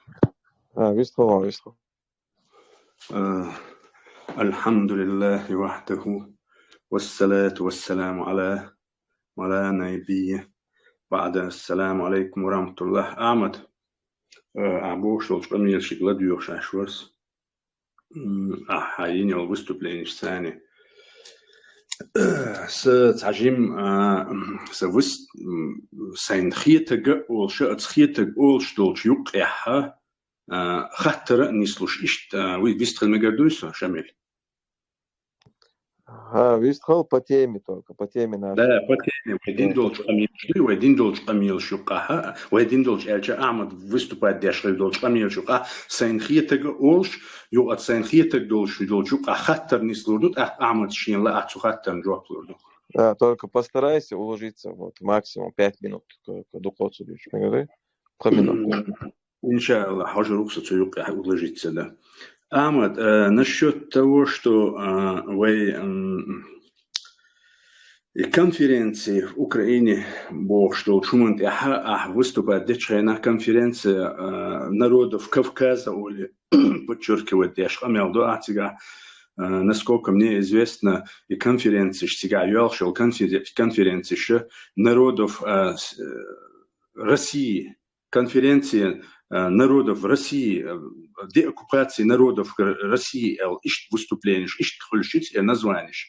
Вы независимое государство, юбохша, вы хадохшельча, от конференции, например, Ички, Ингушетия, Хуили, Дагестан, Хуили, любой народ Северного Кавказа на сегодняшний день, который является народом России. Вы цацани, уаху, еще на равных, вы народ России хульштуется, ялхетион, и не есть ялхетион, тигуечхельч, ховечула, тигуечхельч, к примеру, тигаладна, Украина, тигахельч или хинаг, قيش بتشالقير نش независимый юбок шел бتشالقير нахтиг белшхельч представитель как ладно председатель правительства Ичкери Уэлхельча ховечула хата помощник Хуили я представитель аварвартана тюнк участие принимать речь ба ахидатер и вопрос просто андая здесь вистхол шонсо дальше памял дечхена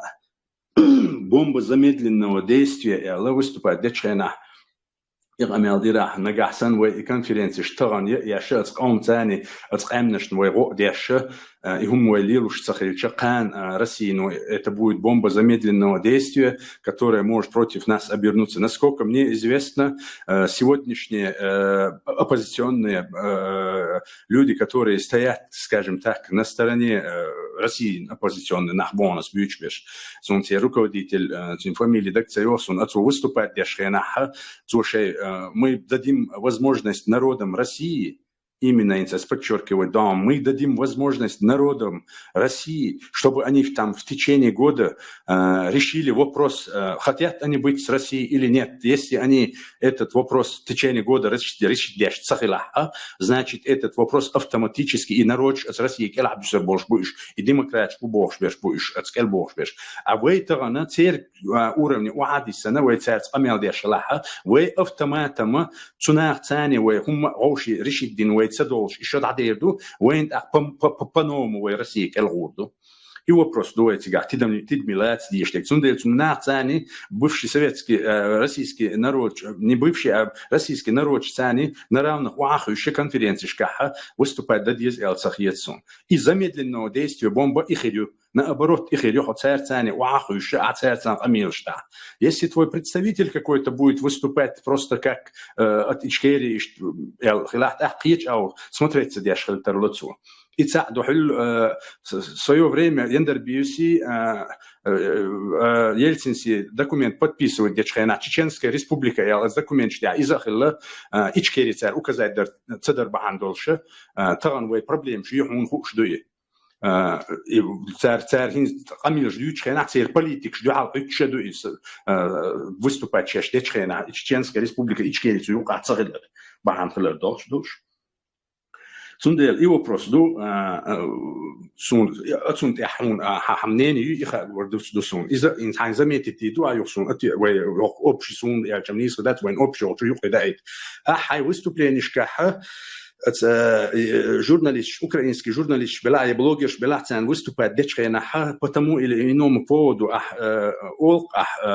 у нас Генеральная прокуратура возбудила уголовное дело из-за этого, что за Олшхай засун. Мне хотелось бы знать, на основании каких уголовно-процессуальных действий были проведены вот эти возбуждения вот этого уголовного дела, к примеру, и на какой стадии эти дела находятся, к примеру. и мил уголовный кодекс тут свой использовать дештик, мил на основании какого уголовно-процессуального кодекса тут свой или доулилуштик. И це вопрос, да, а министр иностранных дел воха инал шамиль, инал, короче, ина лов фамилия Ютин, скорее всего, свой от я дадехна, и первый там бьютшена гасточтане хочу я войн министр внутренних дел лехтано ина лохамиди родственнику или ватси из хаале арсон. Какой вопрос даронса эльча? Дам докох дариш просто свободно помял да луч дел хари, хузавдиши л хари, 5 минут юбтуал лехтуал шуксо. Het форум, опять-таки, еще важный вопрос. От правительства Чеченской Республики Ичкерия от народы России до сега конференции проводить ящик не Северного Кавказа. Народы Северного Кавказа. Все.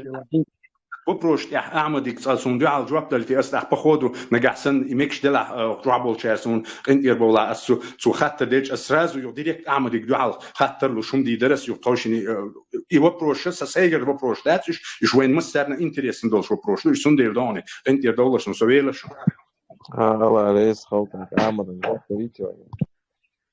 Ассаламу алейкум, салам алейкум, Машал Войл говорит, ацехую. Ладно, цеша жёг моя цель.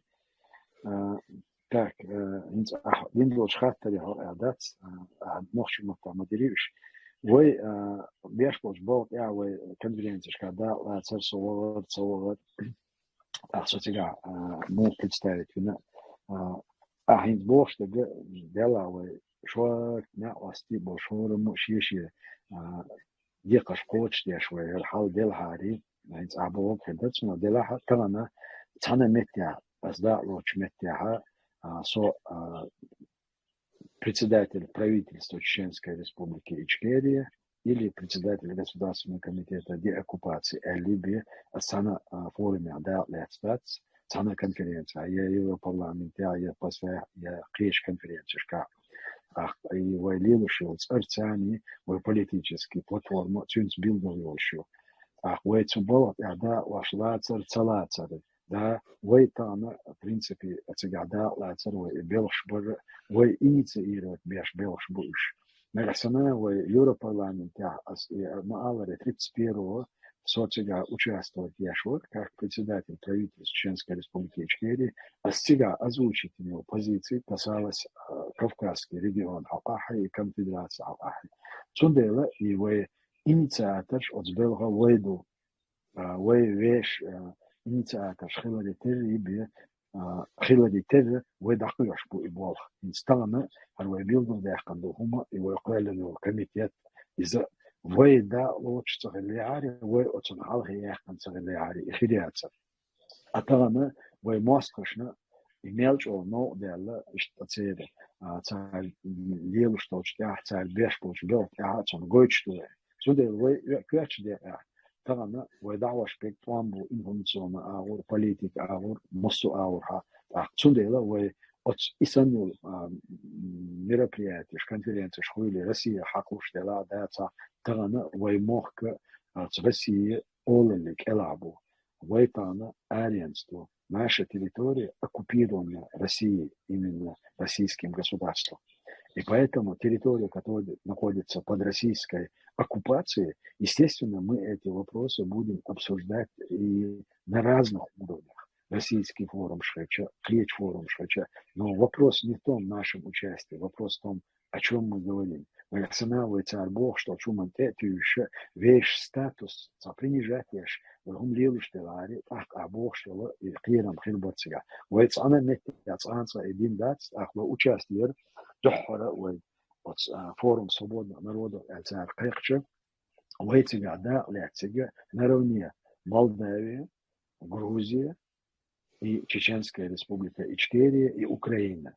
Вот войцига от халха дохоли зерин абилдов мадахкари, что наша территория, как и Украина, находится под российской оккупацией территории, Молдова, часть Молдовы находится под российской оккупацией, и Грузия, часть которой находится под российской оккупацией. Поэтому в статус принижать Ешума в один дац.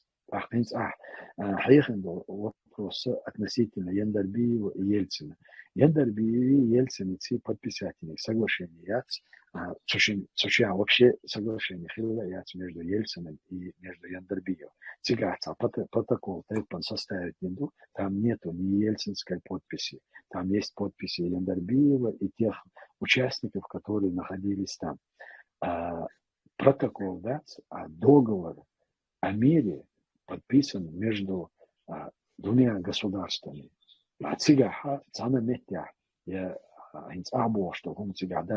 Люди, которые знают и отслеживают ситуацию, в позиции там лечнима. Вы можете что оппозиция обучарга, пречарга, вы сами больше обучарга. Наши отношения будут строиться на основе принципов и норм международного права, на основе договора, который был подписан в 1997 году, 12 мая. Или оппозиция на Бехтенбуш из Брюсселя подписать меморандум после Путина, что Россия и Чечня будут строить свои отношения. На том качестве России и ИСА. Но задача, чтобы Россия не оставалась в том качестве, в котором она сегодня есть и находится. Статус министр иностранных дел из-за Инал Цюнцеона, Шарипов, фамилия Шариповой фамилия Хазнеон, Эльзаед Шариповой, генеральный прокурор, который Хиллё. Очень вещи контукс, и Инал Шариповой, министр иностранных дел. И что он себя хэтник, уголовное дело. Да, уголовное дело возбуждает что в этом лишь в соответствии с принципами норм международной агрессии и военные преступления. Генеральный прокуратура и там был хилл отбухт хабаш пцашей бог дац отбухт ирой дойла дац а больше суданский процесс и его вести яки индацам, поэтому мы используем ту правовую основу юридическую, которая существовала еще до Первой войны или после Первой войны. И что он сега при все так и Шариф инал Шариф из Эльзы вешен на то. Совела. سقيتا شامل سوبر ديال عمود عند رئيس هو سقيتا عبورش لو شو متعسو إنه شريب يا تعيش تسين خيش شينا حي إنه لو تسكرت تيم احترتون ديال إنه شريب بكرنت يروال الإردو السنة غومين يوش لا سويتين جرجر تقوم يعش يساعدوا شو ديال ح уголовный дел عبورش لو уголовный кодекс, о котором идет речь, и в республике ввести от уголовного кодекса цены был бинонсо, он хает бо что он оси. Сундель российский кодекс принимает дуальдатига, а российский кодекс принимает дахаци российский ничто шхицдер. Клетя отсюда яхтера модель шхицдер. Советский Союз делал, что кодекс дарвы использовать теж. И Советский Союз делал, что кодекс шевой Джахарс укаш дегар, что не противоречит нашей независимости и статиш использовать. Яш, буал бьется я, юцут я кодекс, юкад я канвей отдельный кодекс хлдуих, он хает бош, но на структуру кодекс цены буал бинонсо.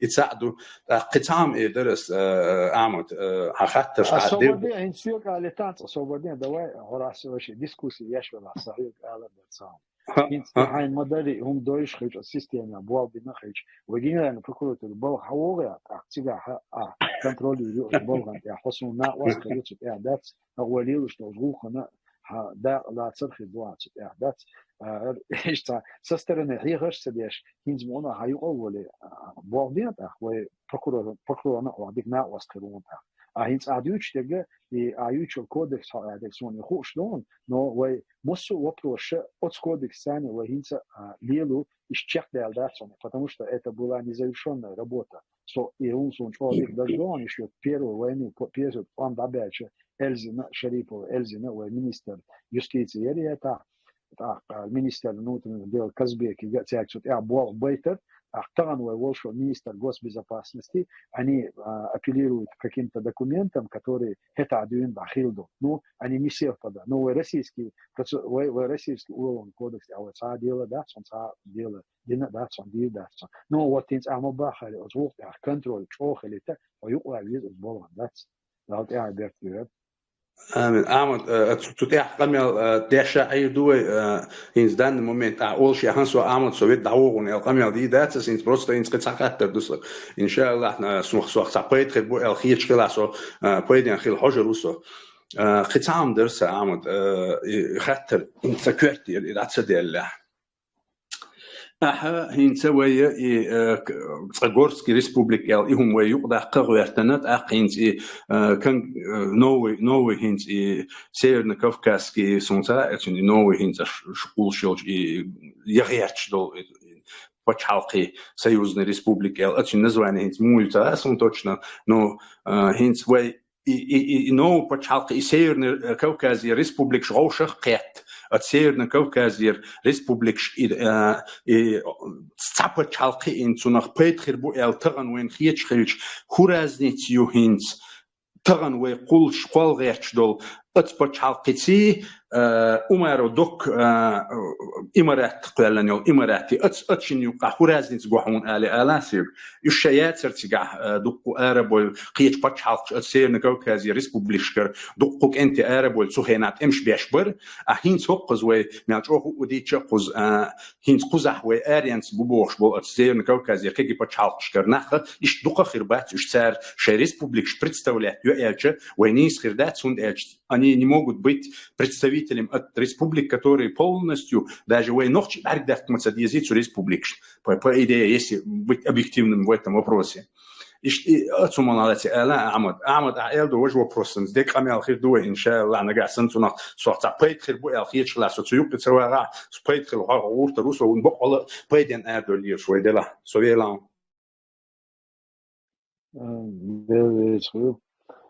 Так.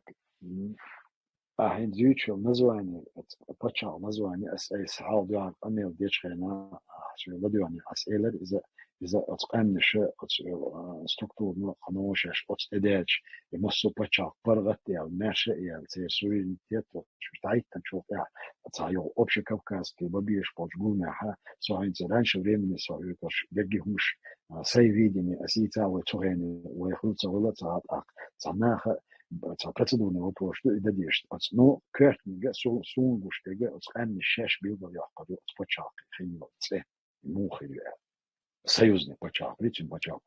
Айнц один дол катара я докс кайкнеги вай докс почал цакайкер. Докс том кайкер дунянда. Израиль, Соединенные Штаты Америки, России и до судного дня там бивоя. Воюющий, кто лечится, и меш почалкш, хильч и аннеш и почалкш меш лючул, цен, шейну, это бабиш был, борт был бючки, да? Тана, уйцан дизи, цадизи, бокола очень разная информация, он Кавказе, ночь цани, камя, гума, мостовли, цад, андат, Россия хаялась, Россия.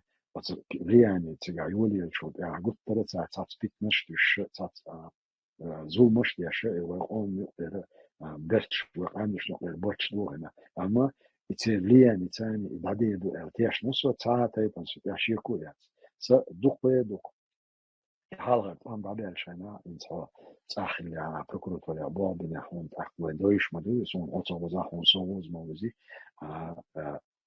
هو ما كا هيري ما كا داغستان ما كا روبدين بوكاري قي وسك امش ثاني صنديات دول ثاني تاع بيلش بينا دول تيغا تاع ثاني يقول على قوال دول حال وتعالات دول حوضخ يديترش ديش تاع ثاني ثان بول بينو بوليتيك ولا هم داش مش مصو ويتصدلا بصوا كوكازي مش تركوا وقوي حبالي آجوا ويتان قيتر وتعتاني تعويرة بطين دوكومنتر وابشي كم سيرتي أعداد ويش بتشاق ماش يلشع وتعشلون وشتاني دولهم ورد يشتان وي إعوانا إعوانا وي بوزيتي وي تان ماش دول خيتش وي لا أحسن لا أحسن أتومن تاعها اللي ديروا شي بوزيتي ويقع خلص وي ديقش أت بوزيتي ثانية وين تعدوا ديقش ألسم دولة زندل سونا وي أمش ثانية كوكاس أمش وين يقع ماس قلت سقول قامت سقول غاسقي شوين يقع تيسن دول بيت مشى يبولش وتسقي تم غاسقي ولي يعني ثانية دعير يقع أبسلوتنا تعشيكو يوش أصلا تياش نقصد هذا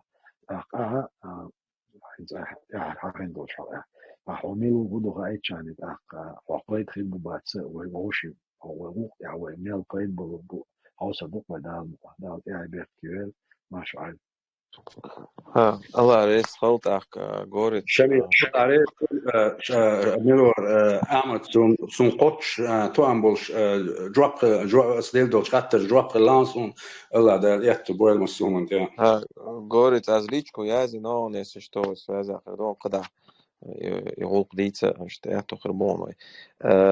Так, следующий way турпал вар, турпал халатинон, турпал хавист خل يقصوت مو واحد бош станика поза مو واحد первый турпал ушел турпал غش ولا вистхал. السلام عليكم. شمل سبك ودور دوس بقينش بيستوليش. فكا вопрос дать. الله رئيس خلط أكبر مو واحد ور. Что-то я не вижу, сейчас уже пропал он. И его культ халайдел, то я не вижу. Так, Цезарь. Так, Цезарь, вот Цезарь.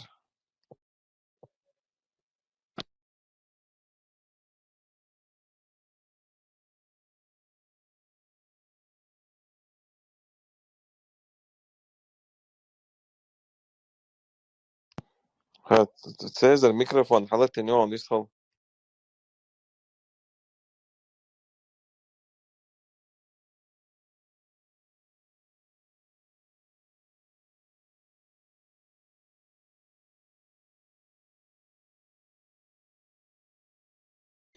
شمي اللي يستول شو عصار وي قيقع وجا ميكروفون حالتين بولديق أشخاص بوي إيش ثاني وعبيست خلاص ساعة ولا عبيست خليتها Ça problème, ja, nagās ar mikrofonu lietilāt izhaušu.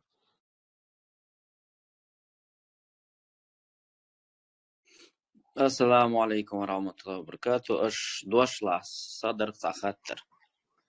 Viss holā. وجه مصر مارش دوغيلا غاسك متعدي دوس خطر أحمد حبيب دوي خطر. Ахмад, я хотел сначала сделать маленький экскурс в историю, кое-что напомнить нашим слушателям, и потом задал бы я один вопрос. Значит, как мы все знаем, судьбоносное решение для нашего сопротивления было принято в 2002 году. Все знают это как Низам 2002 года, где наш избранный президент Аслан Масхадов со всеми командирами, членами Меджлис Шура, ГКО Меджлис Шура, также депутаты приняли ряд очень важных поправок к нашей Конституции и также выпустили несколько, скажем так, очень важных законов, благодаря чему и из-за чего сегодняшнее правительство, а также ГКД имеет свою легитимность, имеет связь с руководством Чеченской Республики Ичкерия, начиная с 1991 года. То есть есть легитимность, есть преемственность власти по всем правам международного права. Исходя из этого, у меня есть один вопрос. Если бы не этот Низам 2002 года, то сегодняшний ГКД, а также твой кабинет министров бы не имел никакой легитимности. То есть благодаря этому когда в 2007 году захотели упразднить, как бы это сказать, убрать с политической карты Чеченскую республику Ичкерия, благодаря этому низаму 2002 года вы и другие наши старшие братья смогли продолжить это дело. И, как говорится, у вас есть легитимность сегодня, из-за этого вы можете называться Кабинетом министров, а также ГКД преемником Чеченской республики Ичкерия. В связи с этим я хотел бы спросить, я знаю точно, недавно я на конференции в Брюсселе слушал нашу сестру, которую зовут Асет Сабдулаева, кажется. Я знаком в интернет-пространствах с ней, несколько раз получалось вступать с ней в дебаты, где наша сестра отрицает низам 2002 года. Также она отрицает, что в Конституции были внесены поправки, что никто не имел права, ни действующий президент, ни ГКО Меджлис Шура, у них не было прав изменять даже временно, и что она признает только Конституцию 92 года, то есть где одной из первых поправок Чеченская республика Ичкерия, независимое, демократическое, суверенное государство. То есть это был большой камень преткновения в 2002 году, но благодаря мудрости Аслана, тех депутатов, которые участвовали в этом, а также членов ГКО Меджлис Шура, эти противостояния они смогли пройти, и это было все решено еще тогда. Теперь мне хочется узнать, есть ли еще в правительстве или в ГКД люди, которые отрицают низам 2002 года и также не признают поправки в измененную Конституцию.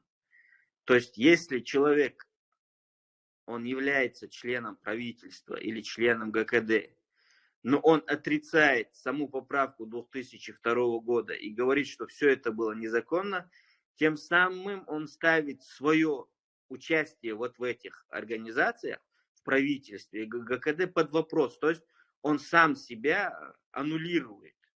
Вот этот нонсенс я хотел бы понять, как так можно быть в правительстве, но не признавать низам 2002 года, и также считать себя членом ГКД. Вот насчет этого я хотел бы получить пояснение. Баркал.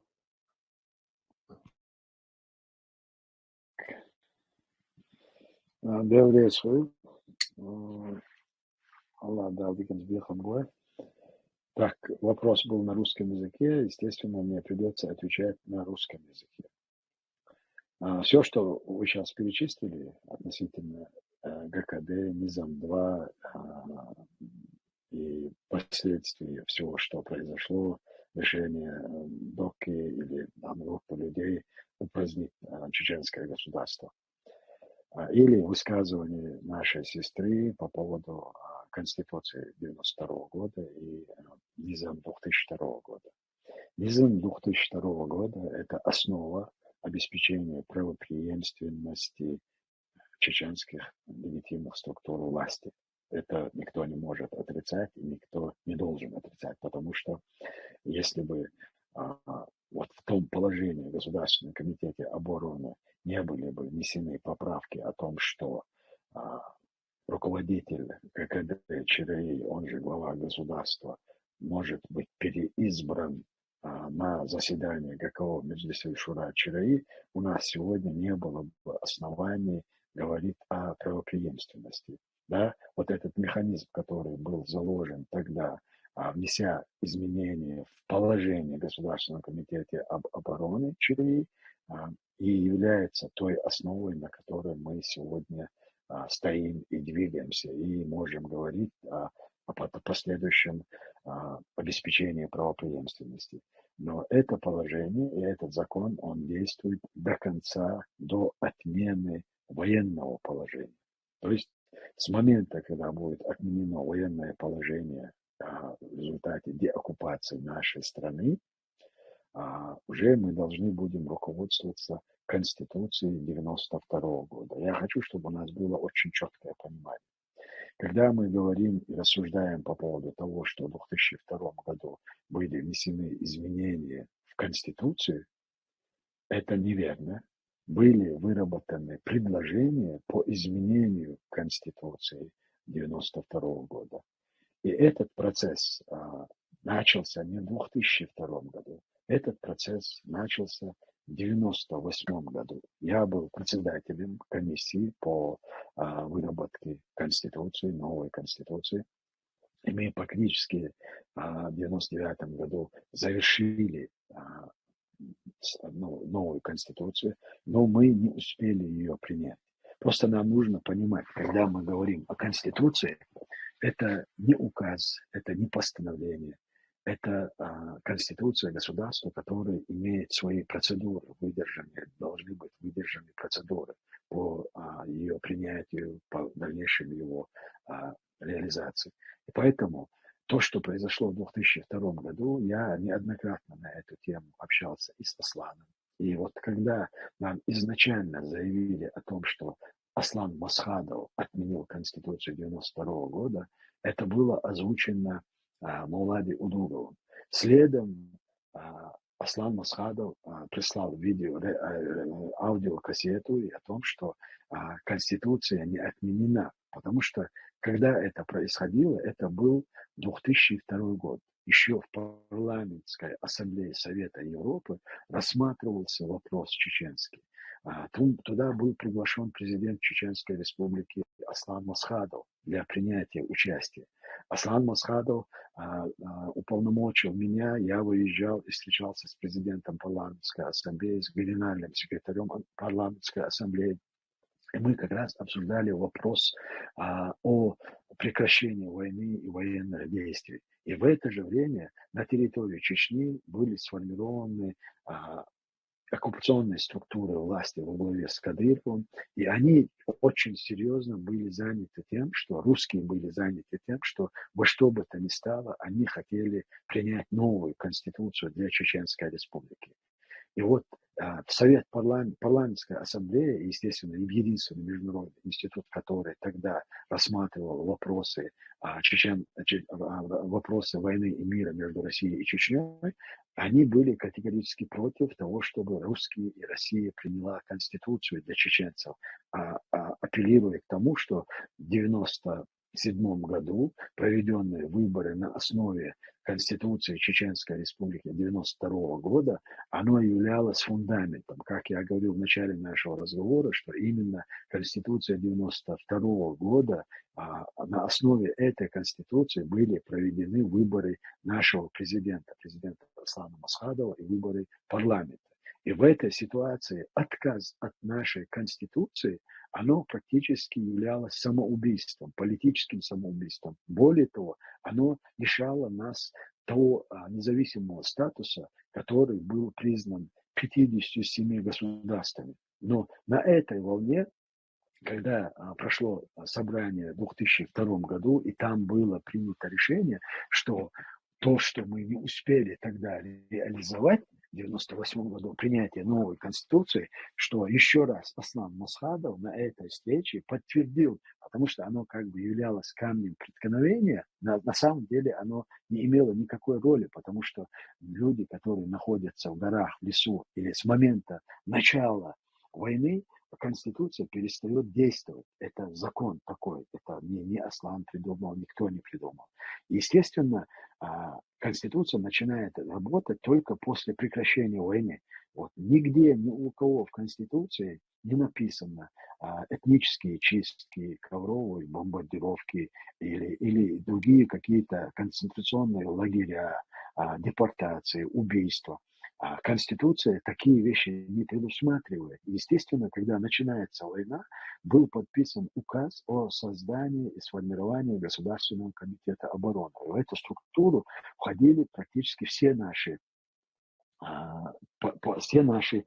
властные, представители властных структур. Экономический блок был, военный блок был, политический блок. Но с этого времени перестала существовать и Конституция, и в этом же указе, что функции парламента, который должен заниматься принятием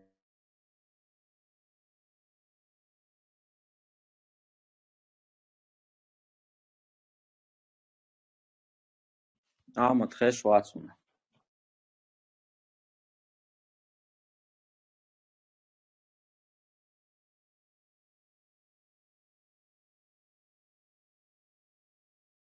Хэшуц, они на Амаде, совуют хэшуц. Юкер Вялаз, может, кто-то позвонил. Сабр, давай, Саша.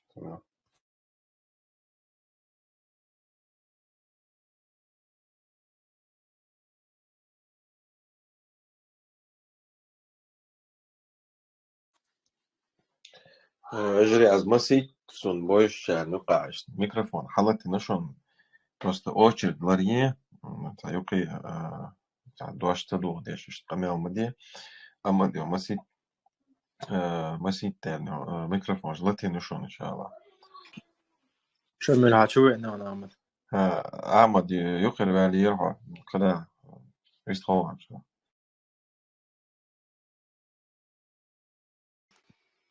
ميكروفون ключи.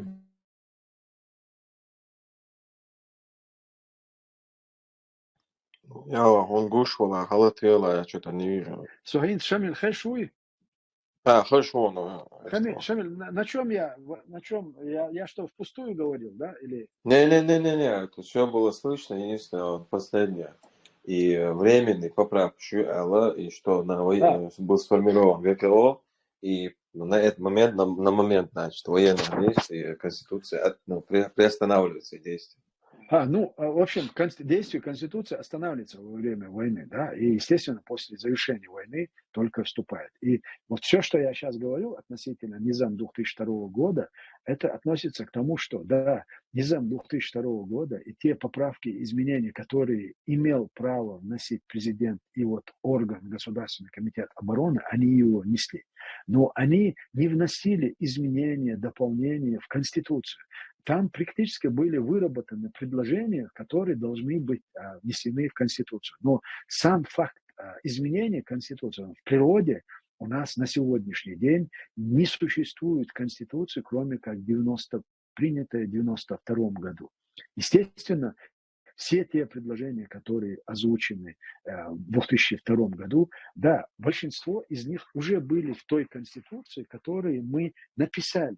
От комиссии, которая была создана по указу Масхадова, я был председателем этой комиссии, мы привлекали к этой работе и алимов, и светских ученых, в общем, все, кто желал участвовать в этой работе, двери были открыты, и очень много людей в этом участвовало. Но эта конституция не была принята в связи с тем, что началась война. И когда в 2002 году вот те разногласия, которые существовали, они существовали не из-за того, что у нас в Конституции были внесены изменения или нет. Они существовали потому, что в Чеченской Республике были созданы и сформированы параллельные структуры власти. Еще в 1999 году, в 1998 году ряд районов были выведены из-под юрисдикции правительства Чеченской Республики Ичкерия. Они не признавали, были сформированы параллельные структуры власти под названием Меджлисуль-Шура Чиреи. Во главе этой структуры стоял Шамиль Басаев. И вот с этими разногласиями мы пришли к войне.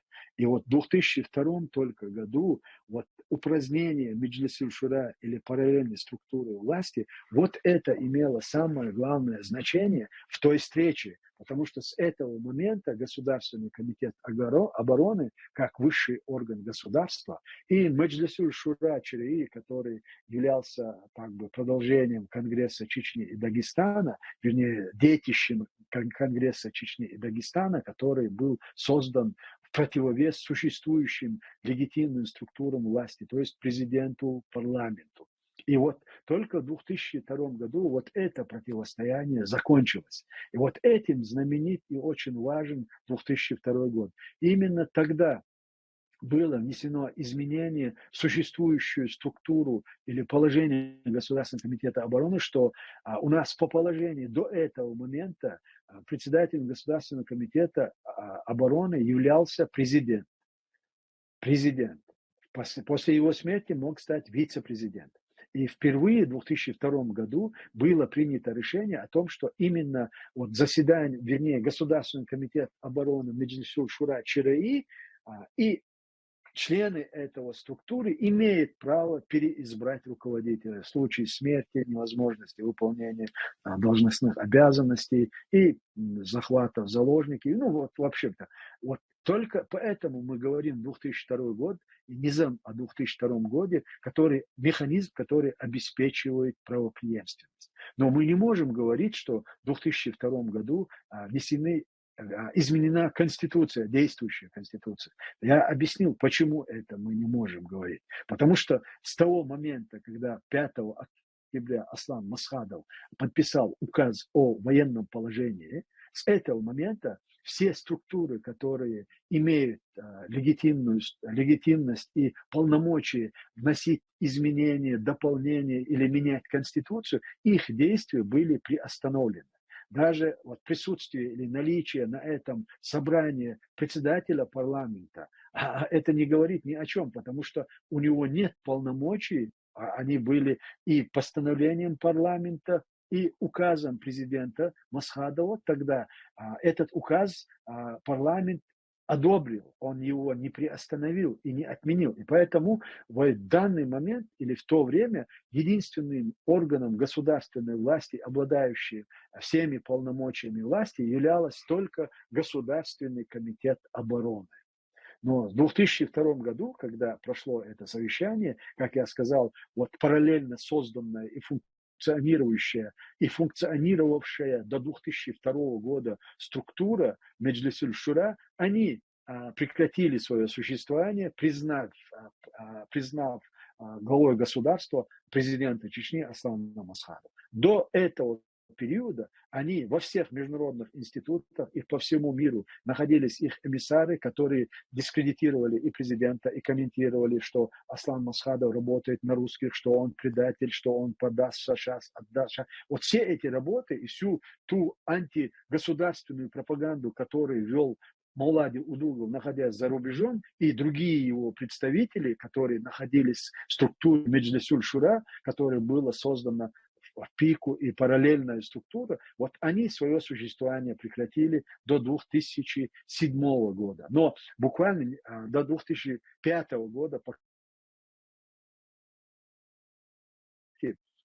начиная с 2005, сразу после его смерти, они снова активизировали свою работу и в конечном итоге добились того, что в 2007 году уже после смерти Абдул-Халима Садулаева назначенный или президент, который будучи вице-президентом, принял на себя полномочия президента, он уже распустил или попытался упразднить наше государство. Да, именно на этой основе, которая была принята в 2002 году, мы и не дали возможность этому, и мы восстановили властные структуры. Но относительно Конституции и изменений Конституции, они еще предстоят. Это то, чего мы должны знать все. И абсолютно тут не может быть такого двойного толкования. Конституция – это документ, который принимается народом, обсуждается, выносит на референдум, или же парламент, действующий парламент, носит какие-то изменения. Но нашей действующей Конституции, которая сегодня существует и признана миром, там в принципе, все вопросы, которые связаны с нашей религией и с устройством государства до ее деоккупации, они есть, и они не противоречат ни исламским принципам, ни шариату и никаким другим нормам, ни нормам международного сообщества. Если будут какие-то дополнительные вопросы, я буду продолжать. А так, я не знаю, я ответил на вопрос или нет? Я, значит, от себя кое-что добавлю. Я полностью не согласен с тем, что сейчас сказал Ахмад. У меня есть на это видео доказательства. Также у меня есть на это публикации, что первая Конституция Чеченской Республики была изменена. Единственное, что я не добавил, что это на время боевых действий. То есть, если кто-то говорит, что у президента или у ГКО не было полномочий этого делать, то я советую прочитать статью 73 о полномочиях президента Чеченской Республики Ичкерия.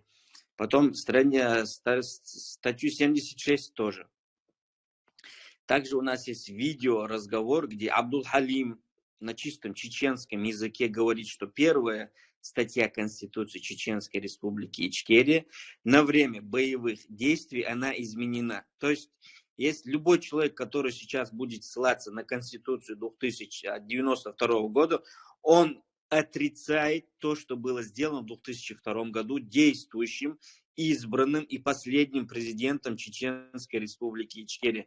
Поэтому я в корне с этим не согласен, что да, как я уже сказал, что Конституция после того, как боевые действия закончатся, тогда уже если эти поправки вступят в силу или нет, будет решать народ. Но на 2002 год все командиры, все члены ГКО Меджлис Шура, президент, а также все депутаты, которые сегодня говорят совсем наоборот, ни один из них, начиная от Ахьяда Идигова, кончая любого депутата возьмите, не выразил и не сказал, что они не имеют права менять Конституцию, то есть изменить статью в Конституции Чеченской Республики Ичкерия. То есть это не идет речь об аннулировании Конституции. Это идет ряд поправок, которые были внесены на время боевых действий. То есть, Ахмад, я как услышал тебя, получается, ты некоторые поправки 2002 года признаешь, а некоторые поправки ты не признаешь. Мне кажется, это вопрос не совсем правильный. Или вы должны их все признавать, а не те, которые выгодны, или надо их тогда все аннулить и сказать, что они были сделаны неправильно, но с этим сразу же аннуляется ГКД и аннуляется правительство. Так, это ты имеешь право иметь такое мнение, но я исхожу из тех реалий, которые существуют и которые были. И я еще раз говорю, что в природе на сегодняшний день не существует другой конституции, кроме конституции 92 года, со всеми теми поправками, которые были проведены там до 99 года. И все, что сейчас только что ты сказал, это есть положение в Государственном комитете обороны Меджлис Шура Чираи и есть Конституция. Это все, да, это разные вещи. Но если мне кто-то сегодня покажет Конституцию, вот, о которой ты говоришь, и Конституция, вот, тогда я скажу, вот есть у нас еще и вот эта Конституция. Я говорю и исхожу из того, что мы на сегодняшний день имеем. Ты можешь обратиться к любому депутату, к юристу, прокурору. Вот в тот период, когда принималось решение об изменении положения ГКО и о внесении изменений в Конституции, дополнения или изменения, или отмены Конституции, вот кто имеет на это право? Можешь судиться, можешь в шариатском суде можешь эти вопросы рассматривать, можешь эти вопросы рассматривать в Конституционном суде, можешь это рассматривать в любых других каких-то судебных инстанциях, если тебе скажут, что да, вот это соответствует конституционным нормам и то, что произошло, или то, что тогда озвучили, что это изменение или отмена Конституции, тогда будем говорить по-другому. Но на сегодняшний день я дал разъяснение, и, естественно, я не отрицаю, что возможно эти изменения, и они должны быть, но они должны быть приняты в соответствии с теми процедурными вопросами, о которых я говорю. А это возможно будет только после отмены военного положения. И только по согласованию и через референдум с чеченским народом. Другого варианта, если мы говорим о конституционных нормах и о каких-то нормативных актах, напрямую связанных с государством, другого варианта просто нет. Я в любом случае не знаю. Я являюсь членом Государственного комитета обороны, я являюсь членом Государственного комитета обороны Меджлис Шура Чираи с 2002 года. Я был одним из председателей. Были 4 комитета созданы, и я был одним из руководителем одного из этих комитету. И поэтому все, что связано тогда, и все, что связано с Асланом Масхадовым и с его высказываниями, как это было, что и было. И в 2002 году я выступил по поручению Аслана Масхадова о том, что Конституция не изменена и никакие поправки туда не внесены. Никакой отмены Конституции не было. Я сделал заявление по поручению Асхада, что изменены положения о государственном обороне. И это заявление ты можешь найти в 2002-2003 году, вот, где сказать, ну, в этих социальных сетях, я думаю, что оно есть. Поэтому ты не прав, когда ты говоришь, что никто тогда не делал заявление. Да, я сделал такое заявление, и я сделал это заявление как спецпредставитель Аслана Масхадова, и сделал его по его поручению. И вот после этого я уезжал уже на встречу в Генеральную парламентскую ассамблею, встречался с президентом этой организации и с генеральным секретарем этой организации.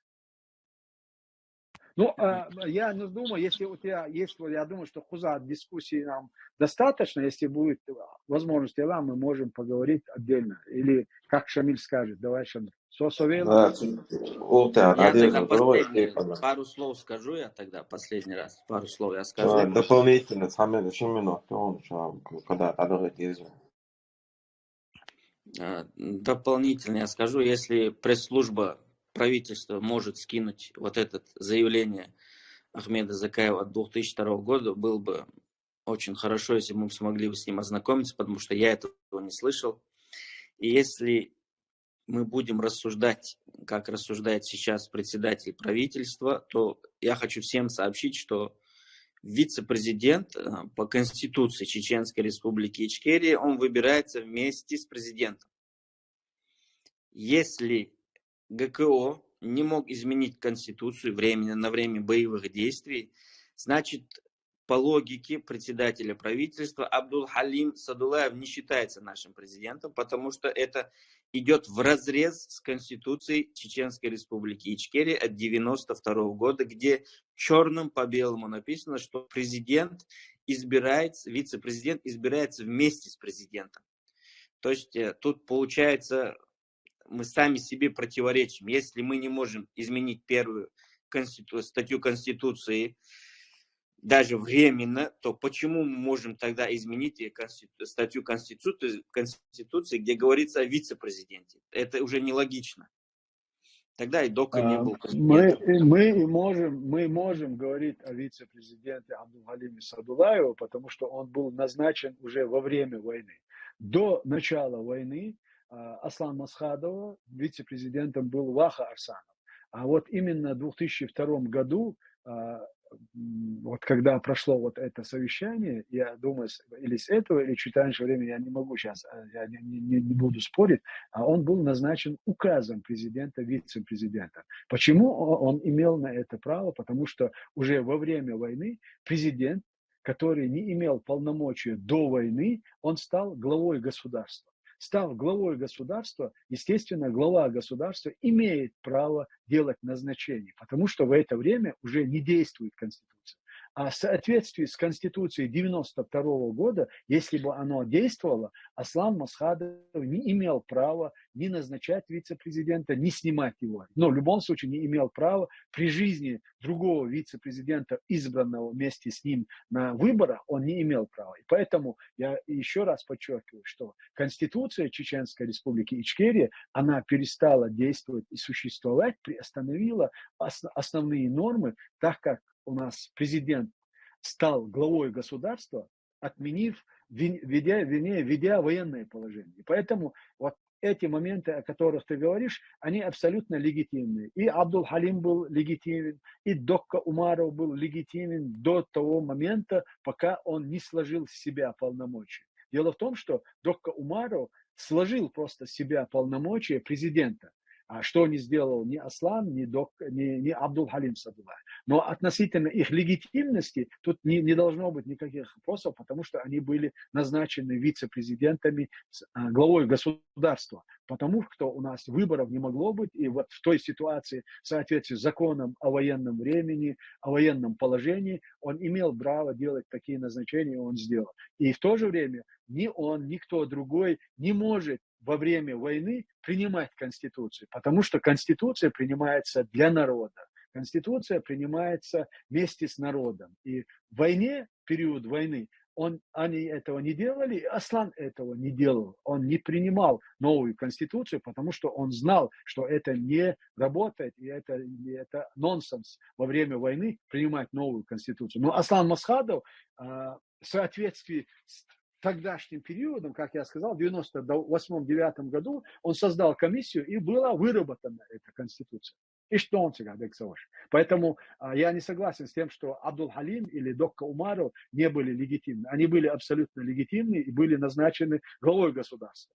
А у нас глава государства не избирается даже на выборах по нашей Конституции. Президент не является главой государства. Только тогда, когда отменяется мирная, когда наступает война, и вот в это время он берет функции главы государства. Шамиль Савейлан. Да, мы сейчас продолжим. Есть одно замечание, вот, чтобы завершить этот разговор. И тляцию, поправки, как Конституции, просто как предложенные поправки высшим руководством государства, в частности, руководством ГКО, Маджлис Шура, тляцию. А мы уже ома тляцию тиска и мог парга бяучута. Ама его ГКО Маджлис Шура низама цутеа шадигет низам от органу от ГКО Маджлис Шура лило штек цюки мело дика шо цара шейдеш что хом шар сқастер дуэл из билгал модалитига по-любому из шариатской комиссии майерцига қойлан мелдо хома деоккупации бесхачился шар анте Шариатский комитет Юцига қойлан руководителем шариатского комитета был Абдул-Халим Садулаев. Поэтому я же говорю, военный комитет, информационный комитет, шариатский комитет и финансовый комитет. Были 4 комитета.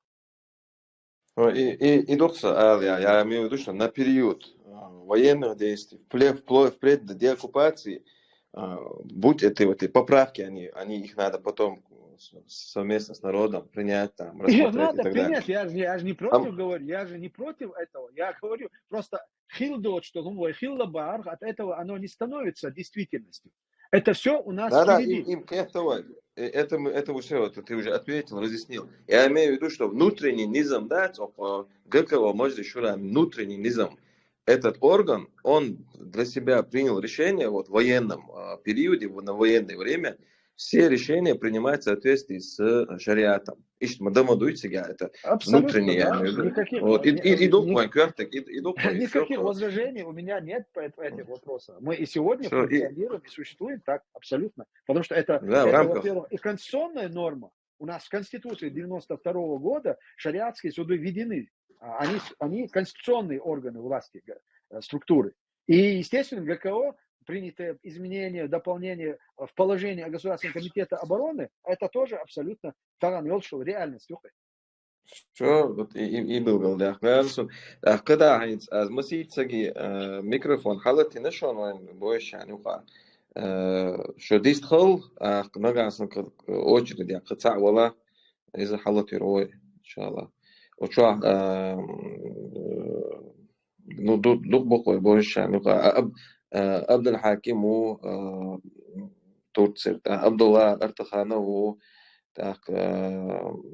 سيد محمد ولات شو نجاسن ديستخل نجاسن قشاك علي ميكروفون حلتي ايش لا قشاك حلتي روي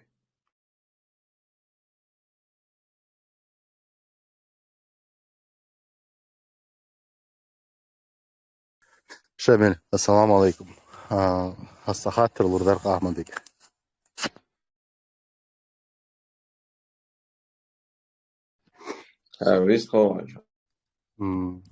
Вести Хелшу Масерин Ахмад Сюриде Кала. Ассаламу алейкум. У меня есть один вопрос по поводу паспортов. Какова му положение? Есть ли вариант более ускоренной выдачи этих паспортов? Это раз. И какие критерии нужны для того, чтобы получить этот паспорт? Ирисал. Ва алейкум ассалам ва рахматуллах. Маш Войл. Сухей Швышами. Хорошо, он есть он. Так, так, первый вопрос. По паспорту Мадара, да? Да, Я Да. не даром, знаю, даром. насколько это, какие сложности там возникают, но военштега это 2 недели с подачи оформления этих анкетных данных, да, 2 недели он должен быть готов, паспорт. А критерии, положение он, чеченский паспорт, ногчий паспорт, там все, в принципе, расписано, кому и как выдаются паспорта.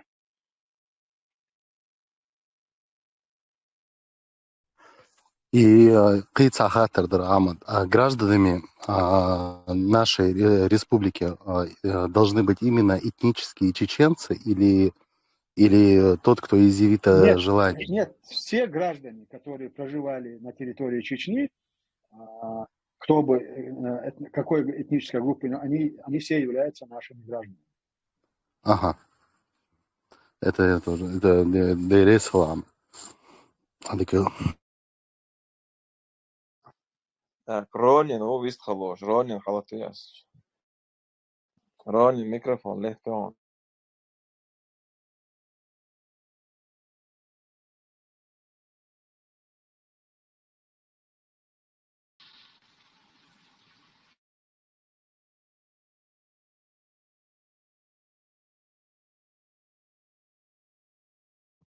Ронин, вист халошуя? Шамиль, сая, ладуна. Tad насчет паспорта, просто Ахмад Так, хей, нахи, Абдул Хаким, Абдулла, такона гиза, мокучу, агуш, из халатино, шунага сандис халош, да, дис халбасхану, микрофон, басхан, микрофон, он лег, шунага сандис халош, да, дис хал.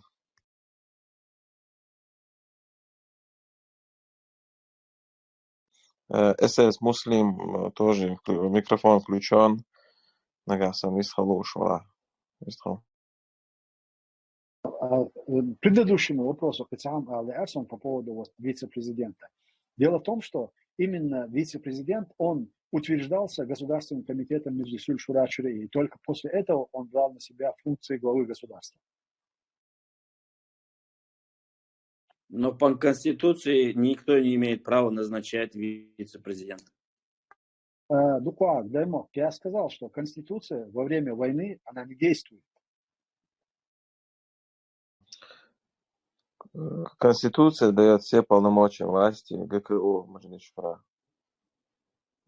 И что, да? Но даже на время войны это никто указ не имеет права президента есть, который еще до того, как только он ввел военное положение, там же в указе все эти моменты указаны. И парламент это подтвердил, подписав отставку, вернее, прекращение законотворческой деятельности. Парламент и президент, они вместе вынесли это решение. В соответствии с Конституцией, которая на данный момент действовала.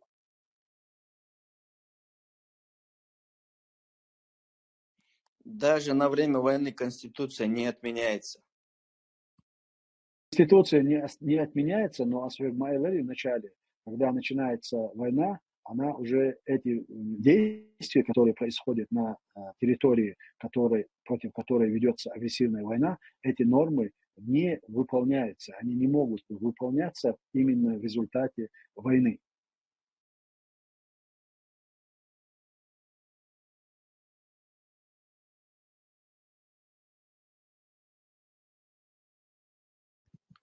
Все, да, ресхал, нагасан кацаа висхалуш, ва сон личку из цацхайташ да этнер, что озвучит DL. Я бы зачитал пару вопросов, пару просьб. Значит, первое, мне пришло сообщение по мессенджеру, попросили зачитать, значит, чеченская молодежь на Западе слушает вас и поддерживает. Ахмад, 2 нашим раненым бойцам, Сандал Маршал, Ахмад, Сандал Яхту, был, дальше. Мы участвуем во всевозможных организациях и будем делать все возможное, чтобы оглашать наши желания и стремление к свободе и независимости нашей Родины. إيش تساعدوا نجاسن صوم جوفت الهلوش ولا ديل بيسقط ريسويل الله ريسويل مسامع ترانا وليلوش دق ويقعدوا حلا وين قشتو وين موخ كيسر اللي يعتبو ويقام ضي اللي ديرزو غير سيت هذا عبيش بوابو وي конституции وي нормативный акт штаган وي yol şerşe yuşoğdini qobol in признати нюцундела вейниг ахигер оцвеш право бухт ирца долша веш мох мяш бахкар эц мяш бахкар ахигер вейн каду дал мола وي نخابلنا وستيتان استاق ايوكش بش سنه اغورها وي باتشاق وتلعت دول ديزن وي دويلا داتشون وي دويرا داتشون وي دول يشا ياتشون سوتير وي دولاها وي باند نشخريو وي غروبيروك شخريو وي قام интерес حالا яхкан вил шола там правительство цела ГКД цела очень функция вадизмир духа юшьяхнют аквай кач алшвани вай качишац велрес хил дат я беккире масар вазинда الله рейс холт акацахахтарду ваши юношеские годы и в целом советский период бывало ли так, чтобы чеченцы задумывались о свободе и независимости нашей Родины? Были ли конкретно какие-то попытки в этом направлении? К примеру, ты и твои родственники в те времена наверняка слышали об абреке Хасухе Магомадове. Как вы и, в общем, чеченский народ оценивали его деятельность?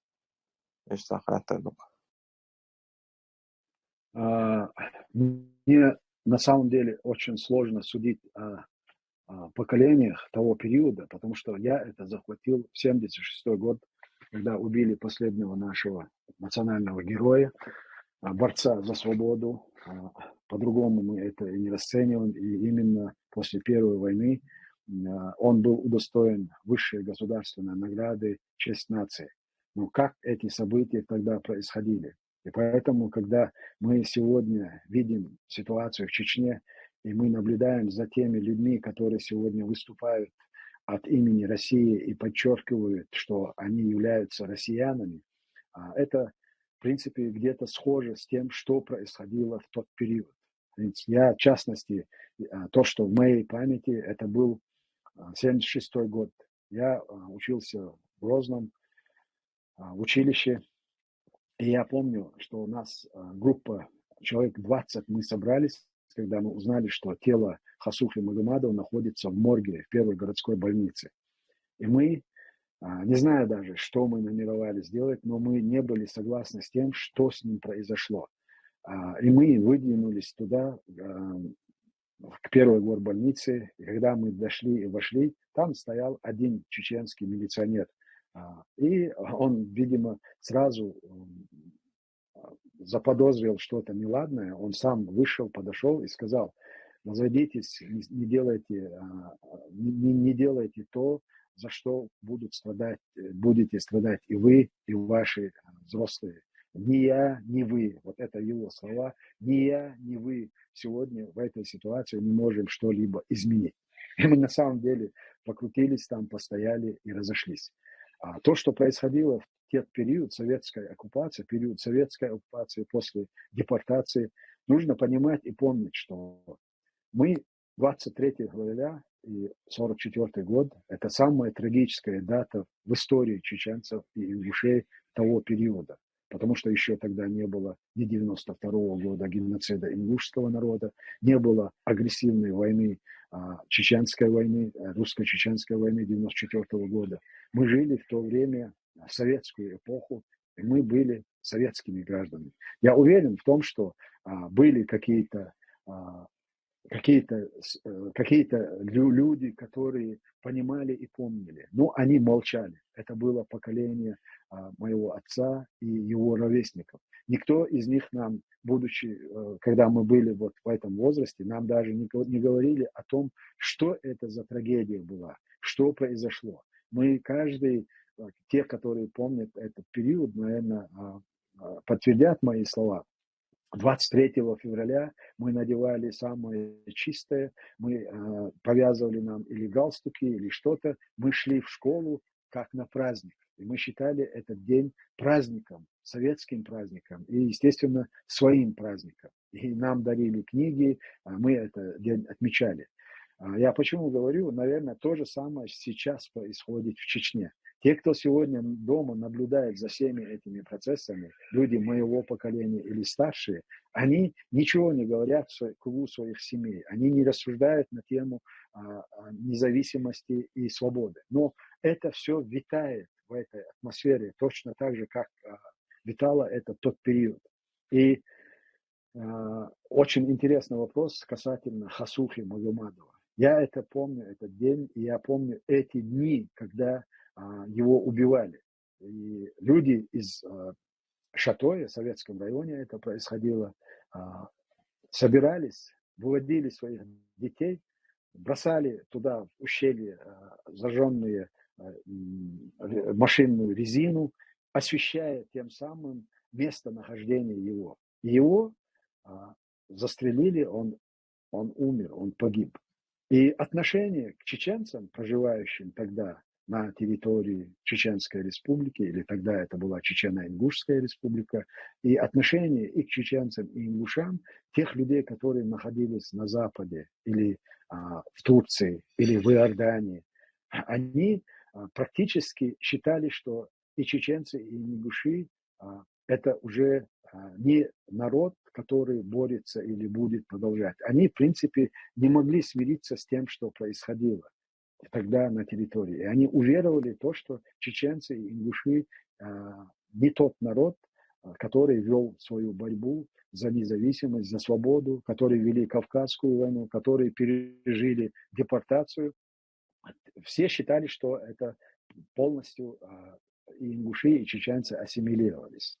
И тогда, когда наступил переломный момент, 90-е годы, именно и чеченцы, и ингуши, которые вышли на площади, когда появилась малейшая возможность говорить о том, что они пережили, и, в принципе, полное осознание того, что пережил чеченский народ и с чем в этот период жил чеченский народ, стало ясно только в те годы. Это когда прошел конгресс 25-26 чеченский конгресс, когда была принята декларация о государственном суверенитете, 27 ноября, когда прошло огромное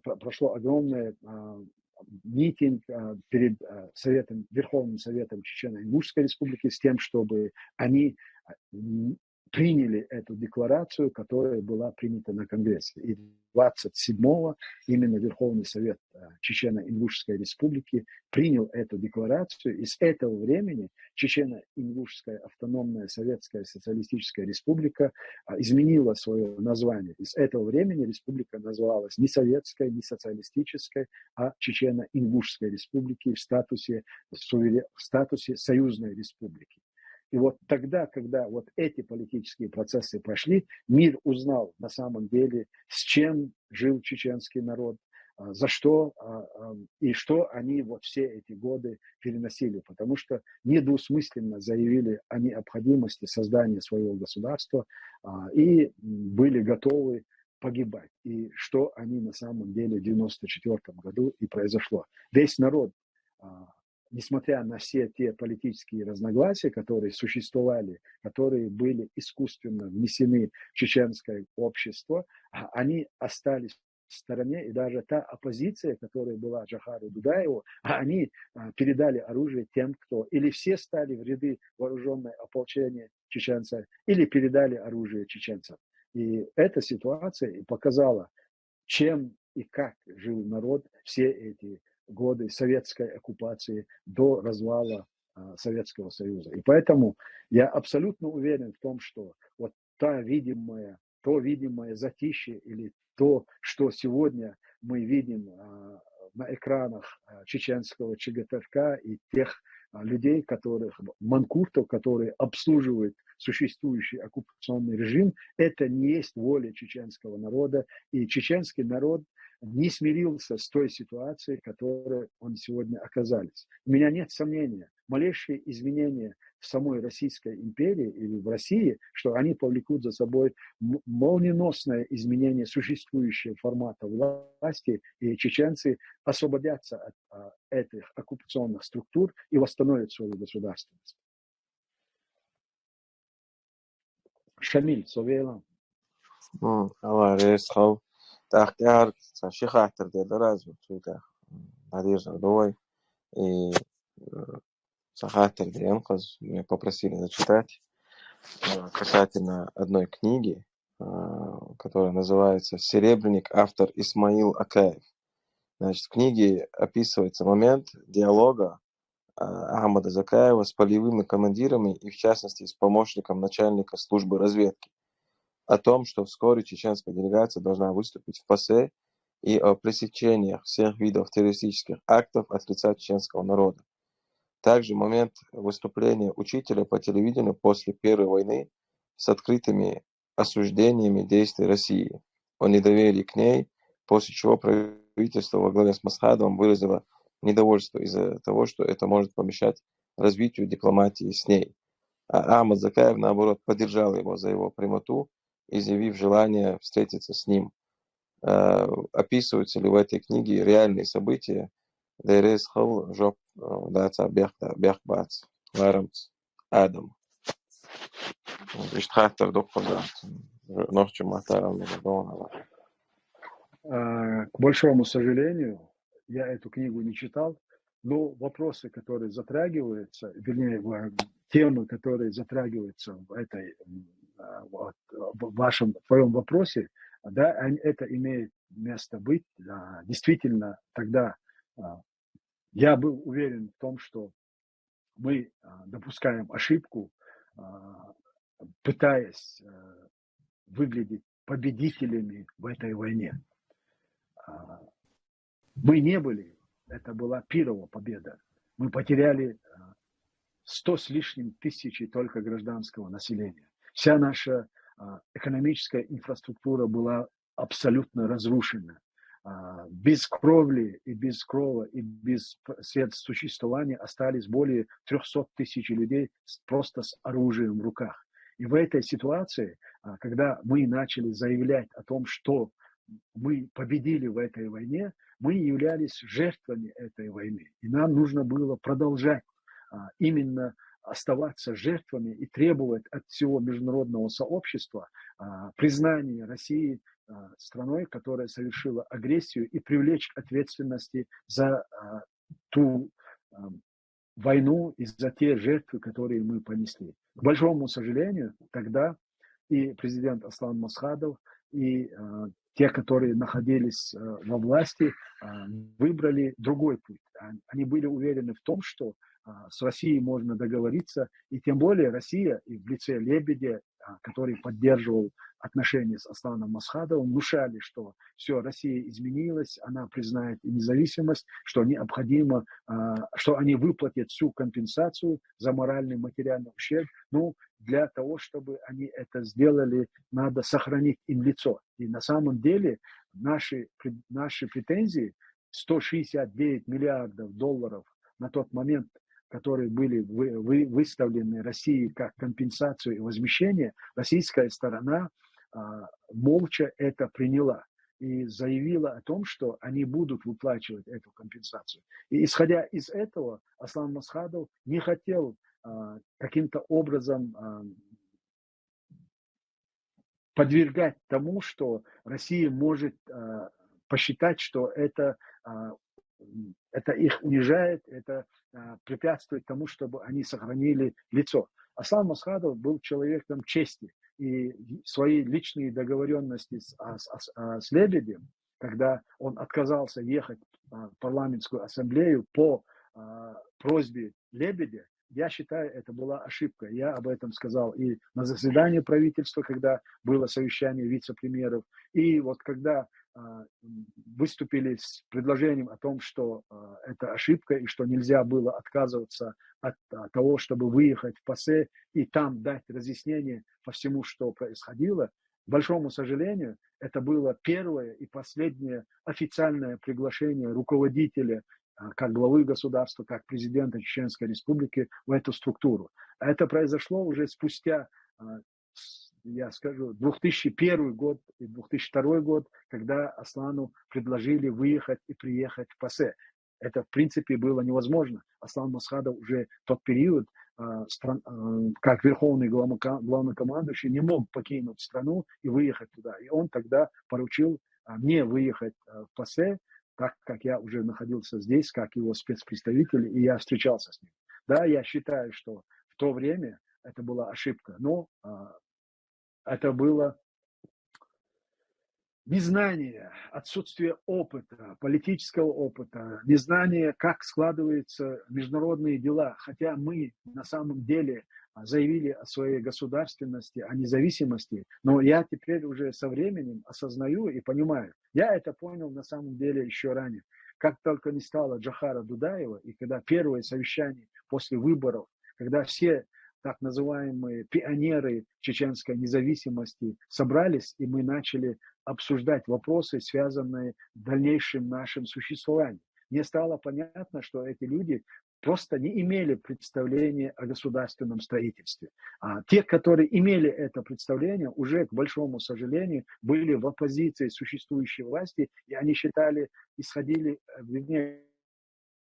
считали и руководствовались принципом, чем хуже для Масхадова, тем лучше для нас. И, в принципе, они стали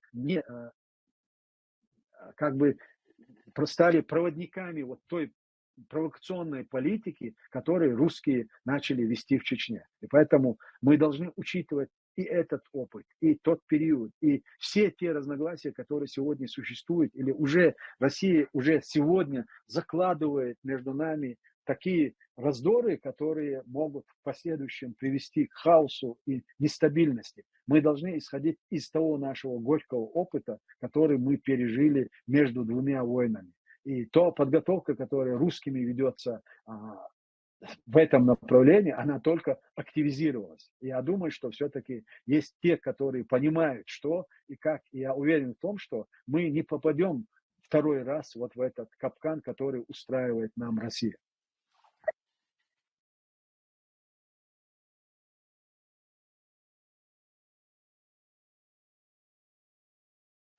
Шамиль Совелан. Я думал, включил микрофон, да, камелдеш варсы. Дехерез халом, жопдаларна. Каца дихардар, каца белгер, вешигер. Вой ишт украинский медиа, чуа, и кабо журналист сани, камелдеш хана. دائما 300 тысяч адам вирвой из олой. Из-за цеолуш как бы треть населения или 30% элж оля хирдается реалиста рекомендации ин из нагасана тадмилати атубала.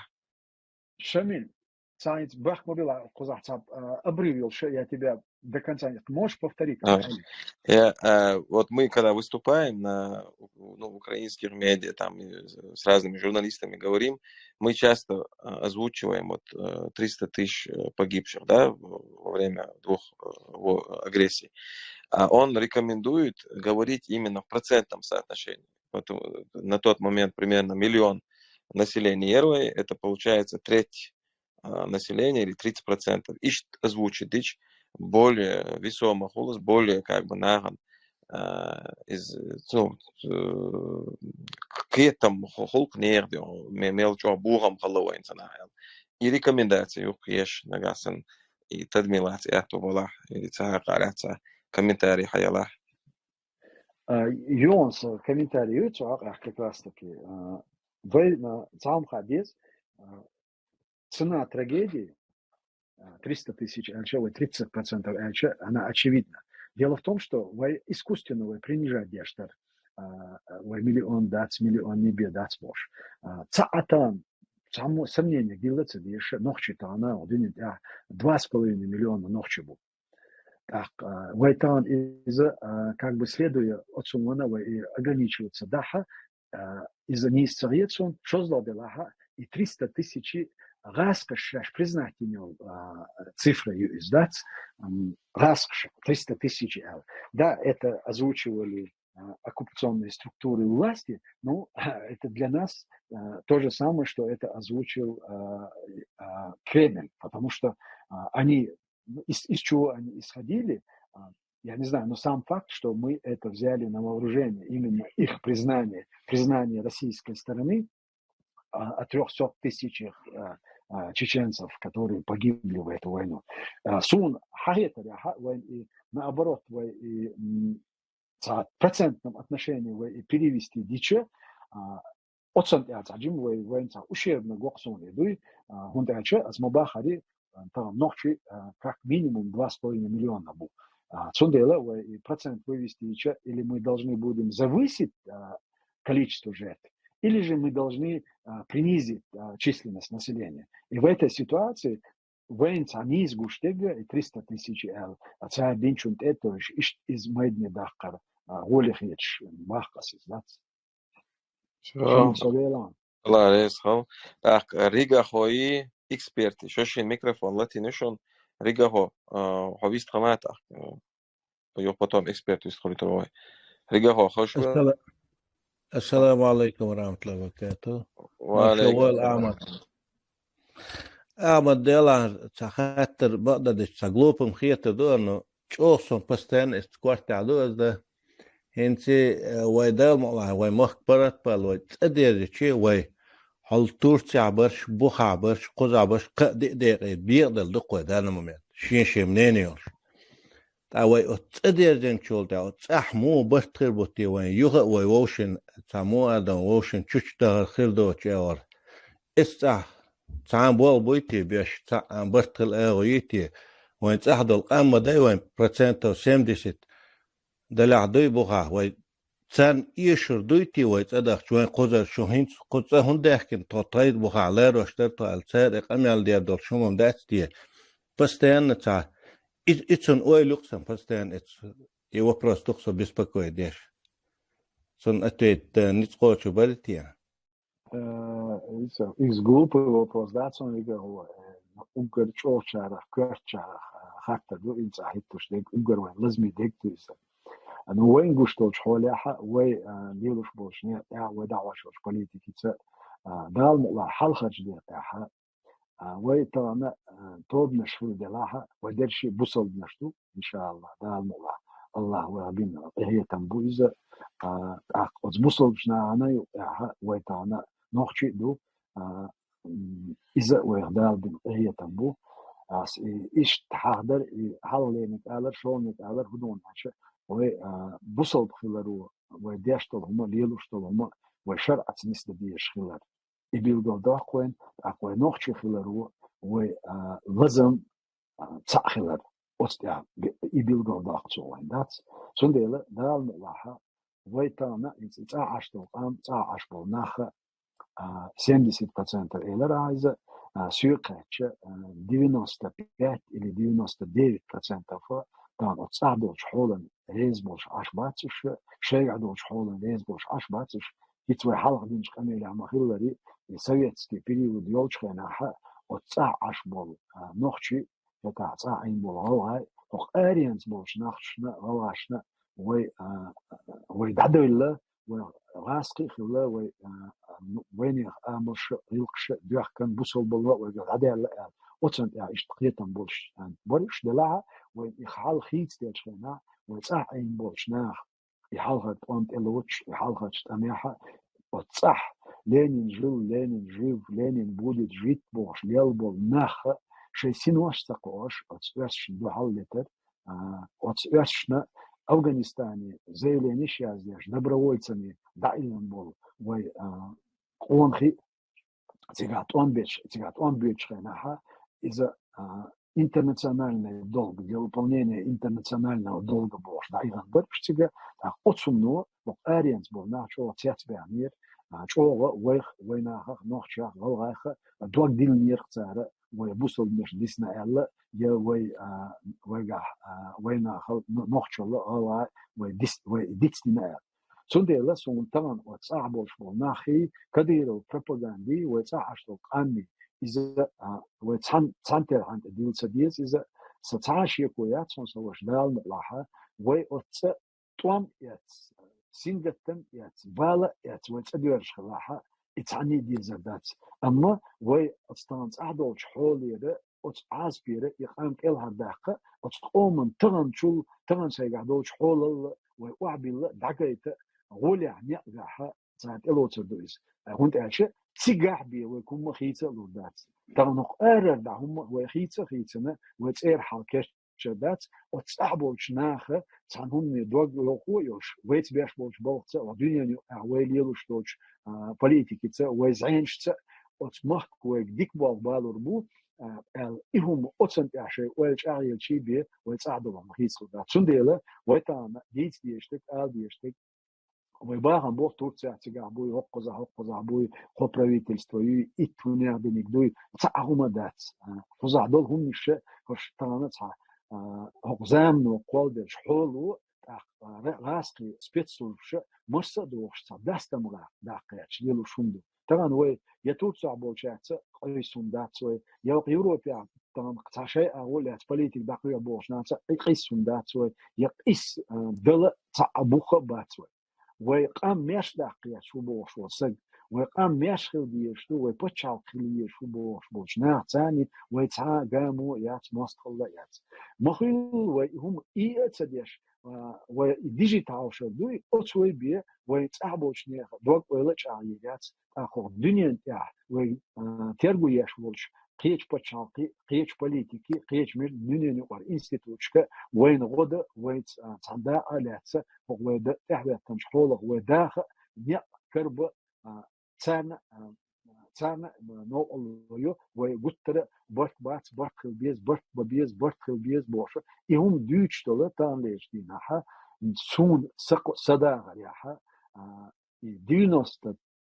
دينوستم قدو وديكلاراتيك اللي ترى اتخينا دين دابول بوامبور سنديلا وي أتصم منشك أروي كرش عاشوني وقاتشس بعدين دات تقويش كرش عاشوني قوش بالنق وين قشخيش وأستعق أينجز دال مقلا وأستعق أينجز ويتيشنا دو طبعا مند أنشاء وتصعدوا الحال وين قشتو قارينز دق وين قشتو دنيا نقع خيتلوش الحال وين قشتو دنيا نقع خيتلوش بولش خيل ماشي بي رسير حال خيتس دات رسير حال خيتس دشي بي ويش مخكا دول حال خيتس دات سندل حق اورها يا شو دنيا نقر اللي سان تلحنت ايتن بعد يوشش وي ويش دستم دهكن راسقش وسبيرش وماستخش دستم دهكن دعوت دول واستوي استعداد سديزوي ازل ومحكا بهنا اونخي وإستوريا تانا ودوش تجا ودعبوش ديخ وخيلبوش اونخيخ تسار دوزل ديش حدوش دوي اتسار قلن دول واس دوي ودنيا تاع دقي دنيا تاعش وتأستيع لافت هاوس ديزوي أستيع داز هاوس ديزوي أستيع ترجمي بي ويجا تعهم خيتsa لودا تعهم ميسا لودا دال مقلاوي أستيع أورها بيكشتو ويساتور دات أورها بيشبو بوخ ويساتور بات ويركودا دين وحكس دات كاد يوغا دات ديل أوجولي إز ميشا ميل وينتا أم ويشترا سميل دو أورها طان قهيج شتوب يو قهيج غوش توش ونغيبو دال مقاتارة وي هدنا شخبا قبو الفيش دقو شمن ليلانس آمين ده في عبيرك ريسل أحمد يا كمل شني الله ريسل قهتشون دي ريسل شن الله ريس خو خاتنا تاع اكسبيرت هو يختار أرتش هو وشون شنيك دوش تواس يختار نادير زردوه إن شاء الله بارك الله فيك. السلام عليكم. اكسبيرت максимум 3 минуты ложится دكتور دير دات حلقو أحمد مرحبا أحمد خصو خلات عم ديش تاحن خاطر قول اللي يرسل خصو خلات نضلاي كوتش دادالس متك باتشو كي خاطر гордос вопрос из прошлого цейлш سبريا ودي ديش بولش كان احتار قلبلش اول بار قوشي ولا مصدوقت يخطر فيك دوق احمد عين خيتك على بركل درس خل دال مقلاحة واتخطرنا ما شقول ديال بستان ما شقول اتخطرنا يخطر وملت واتخطر جيب جيرك دقوة رزقنا وش الله دا يخطر ديتستيل ويتعدوا الحال ويتعدي أفزر ويموخ برغة بالر ديتستيلر مالويل وين ويخطر شملت ويتعبيد شنيق باتلوش بوشنا تبقى أحيوش بولناخ ألسن بولش بوشن ومسارق أهي جيش هذا قطان ليش دين هذا مسارق أهي جيش تو ويتعديرز أهو ويتصح دول حال خيتلو أهو تبقى ويبوان بري حاجن غيردوك ويتعدي أفزر بيدريز خل جبترنا بيستخل مكبايترنا بدور دوز كده ورتخو ينتخو بيستخو Isto uma cera. I Конституции второй, цунамец Хатлерсон. И светлое будущего, маршу яхан, чкереко. Это ханюка. С референдумом Конституции. С поправкой его было, где было. С халкой, что без что. И ограничения выдачу замуж холили 18 лет не стыгается. Я зудри идба холили и закончу. Ютер дуя бец и цагом персо. Я уже мелакитом хрбаса пришел. Деврез хуйлезен да. Жудбаш идбар закон вай датсон вай цана вади закон датса дал мула вай إيمان شو داخل حجنا إهما وينقطعن صادستن ويقام ويقامتش ويغلقش دستن دوخش هما ويقام أصنع دعاستن دو ألا أصنع يودي دو ألا تيش دوي عميش تسع زكنا داتنا ويتعنا خينا تعنا زام نحا إيش دديز حق نجي حق هرشقات يدو يز يحقن حق زع يدو يز أل ويتعرس بيسن هم داتن سجع إذا وينقطع إيش تع شيء زمان شو عطا ليلا بوشة ويتكليشنا عطا شتا داستن بوليلو شوندو إذا متقانتا ويتا يبوصل دينتا يوي غيلقشتا تا دويبان دوغ شونداتي إيوي تا وين تلح جارة خوندريزا أصنا إش جيم دوش وجين دوش دو ألاخ يتسون دام وجين دو ألاخ يتسون وي بچاق نزمع دوش دو هما إذا ويتان تأديرزان وموخ برغ باشا وعيدو خارجا دو отсхажен дош айдло отсвой конституция дег отсвой рилхш дег вет элоцан до низмаш дег и отса даур до алхитсон дал мулатак и дадахар и хейт мшбер и айдл харжа и وقوم قوم يعدتي شوي يقوم يبقوي وقوم يرى ياخديش يا تسمو ياخديش يا خارجن بر اتبچاق و ير داخل مصدر نسديان دو نقا وقوم بيلغو باخديش بوز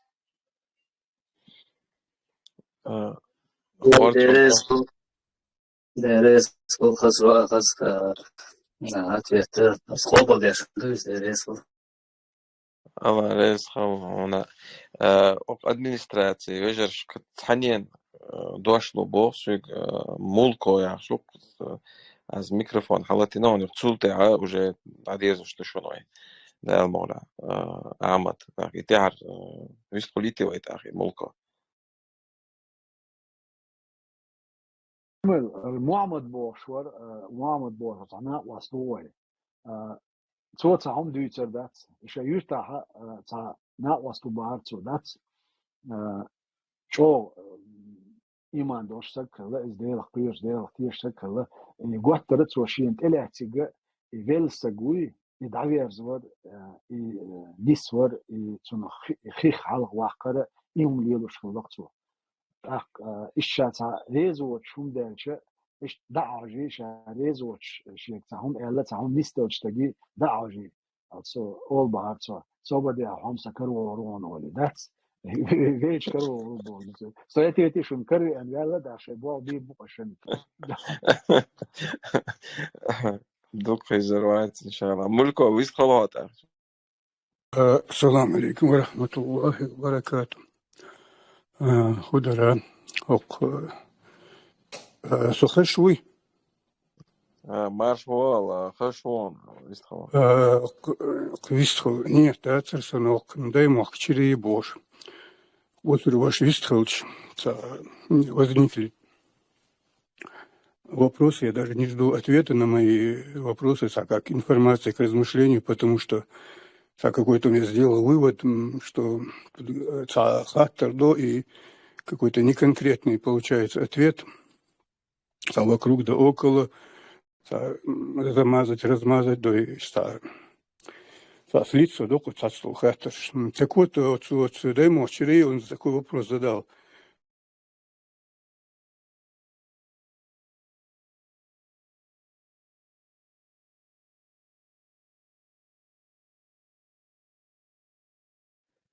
Шамал, со связи Атсонсун Хэш Ватсон. Юкер Виалла, я сейчас постараюсь его опять включить. Что-то про связь. Мулко, Хэш Ватсон, у меня это включенный, просто не слышно. Вот сейчас слышно меня? Вообще не слышно. Так вот, дай мовчери задал такой вопрос, короче, здесь насчет женщины, которая где-то в Совете Европы, что она не признает поправки 2002 года, но признает 92 года, еще Юкахалыч, я такой смысловой его буду понять, это неэтично. Если человек уходит в какое-то правительство, но он в то же время говорит, что это, по его словам, получается нелегитимное, потому что это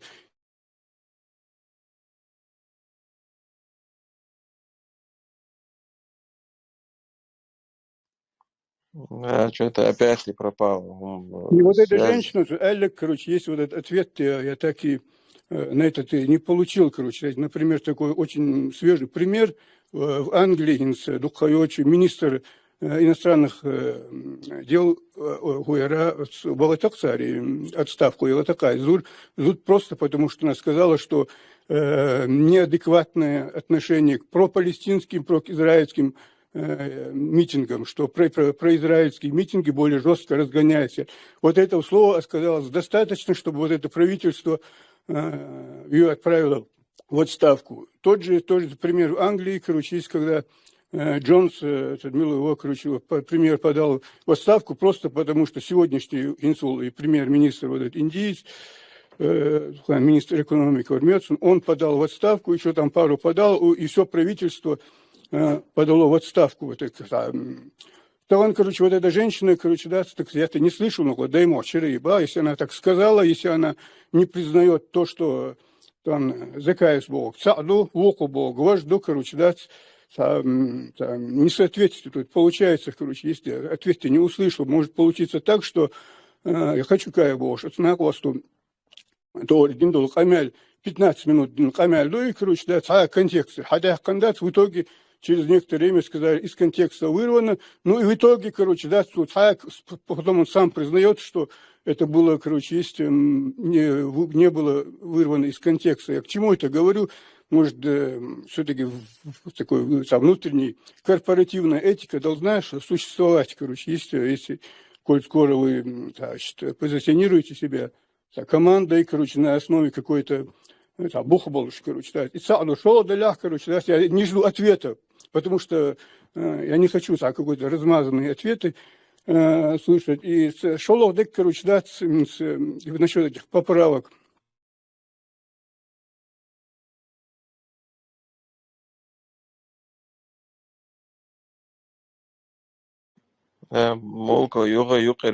Короче, бях мобилыш, короче, да.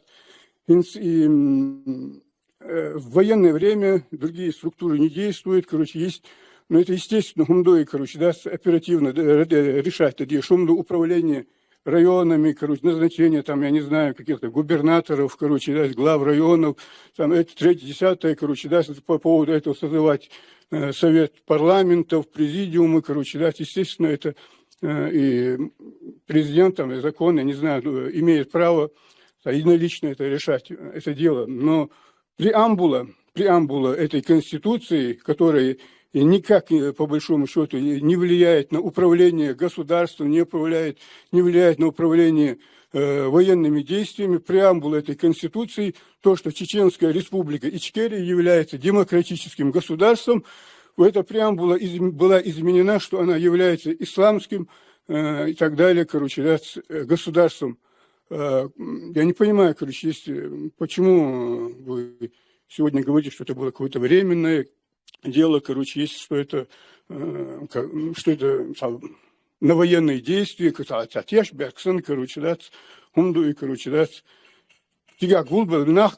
они вопрос поставили, Дин почему сахара но тем не менее вы поставили вопрос, это в то время считался очень важным, вот этот пункт. Этот пункт приняли, и никто не посмел, сказать, что это не так. Сегодня их нету, сегодня нету, кто может, постучать по столу, и сегодня даядьеш, саядьеш, ишт элари, вишт элари бош, низ цахецун, дешт улхамиш. Именно вот по сегодняшнему разговору Баас. И я не жду ответа на свой вопрос, потому что, скорее всего, это будет... вот это... Шамал.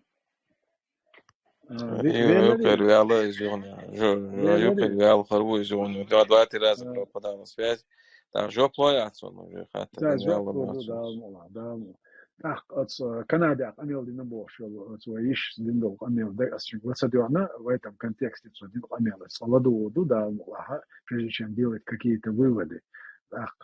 Инсер дуккуна мобуй отсумна цахиеч бу инзвай двич точно цахиеч бу инсер амел дин из-за وخطر سي جويبتي ديز داتس داي موكنا سو بيلغو да дол муссу хатер жвап делер сейн хуш дол жвап может нужно уже делгирдаться, но сайн хушдег без алоэл маяти вуштег. Ктана и по столу стучать да дичумчах да кушвол тага изиц кадировочи дало ездать тига кадр по столу постукнуть диду по голове стукнуть диду а вы все-таки таджим веш рилхшца амолшца вы меш амшду меш нахту хостег шинхетак ал ищу ал баою Allah da lardwelo en nagasana tanhum etoyjena ya uzdel ya khatson etoje ya khatson ya hatsahum wesh umchaqta idagdar ассин сокво боштега в 2002 году заявление о том, что удалось Конституция отменить имя и هم يقمدحنا أسات عدين заявление до إذا تغنى كرو خلا دات إذا وتغن دوش دات إذا وشيء إذا شو نظام وبيلقوا دقة يعني دين دا وأستعدهم شاخين يقيش أور وحيخين دات سندلا و خاطر جواب أتصور دين دولش خاطر جواب دلت أخوان خيش تجا إذا مستل خيكدات سكع كندا أخيل شنو دا الله و هدو ميلدو هاجدو نجسنا وبحياة شوش بوليتيكي تسوي بيش وش بالخنا زومي دول شو مألا نو ده هم مألا قيتو هاجروه قيتة سقيت شاها اشتي بخير دات بعد أختا سنة جمع جديدو أتصور خنا و государственный комитет деоккупации да الله وياش نقع دوشتهم سيوق دولشتو سيوق بيلغو دوقي لدرنيك نيستو تسجل دالك نيستا ياش نيستوش هدوشتو كدا وستاقايو جدو دا الله دا بيت كيال دا ديكنز بيقن بويل مسانا ليس خل أحمد توديلج до хаттер нас скажем дополнение ерера и Асет цигах в Европарламенте есть хошта цигах шайолчиги есть университете есть хоша цигах цо цадир иqamel цо цар акар дүйцега сдаймокус дүйчтега такос мулкус дүйчтега из-за чисто в личной переписке цань юка хилqamel дуйс она не говорила такие вещи от имени правительства или от имени своей функции, своей новой должности. Как бы этот вопрос он вообще не актуален. Дальше вот все, что обсуждалось насчет поправок, насчет низама из Агдериги Билгалдяхан, а от Асета Аляцна из-за как бы обсуждать. И Юшадат, она это не заявляла официально нигде из Сейгар по дополнению 4 раз.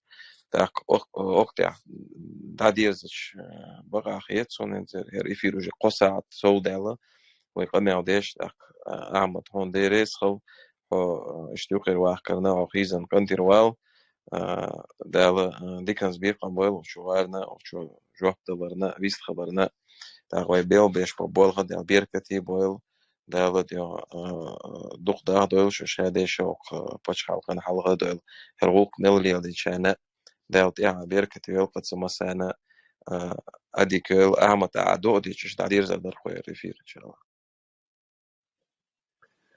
دياليز مسانا خوي الله دال ديكنز بيقم بول لديون شانا خاطر دين شانا مسانا رزقنا وش الله دال شاريز وش يعني استوى خوي رزن ديلا الحمد لله رب العالمين والصلاة والسلام على رسول الله يا الله رزن ديلا حتمية تنبيات يا الله رزن ديلا وديش تنبيوش تك حيدي عادي يا أبو صوتنا أنا نوشكم من بيدي عادي يا الله رزن ديلا وليلوش دوش بانيا نوشي شو ماشي حقا تشوف أبو صوتنا أنا نوشكم من متعدوش عيد الدعوات بوصل دينش عدا وبيامر صلى الله عليه وسلم دي سنة ديان دار إيمان يا إسلام يا ريش تعي خيرو دال أكتب ويل ويشتعي زندلا وزوجنا وش الله دال هي تنبويل ويخ بصوا بصدق شاء هي تنبين شاء دال الله ربنا آتنا في الدنيا حسنة وفي الآخرة حسنة وقنا عذاب النار اللهم اغفر لنا ولوالدينا ولجميع أمتي محمد اللهم صل على محمد وعلى آل محمد وسلم بحرمة سورة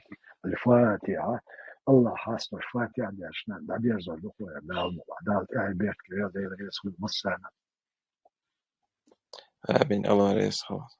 السلام عليكم ورحمة الله.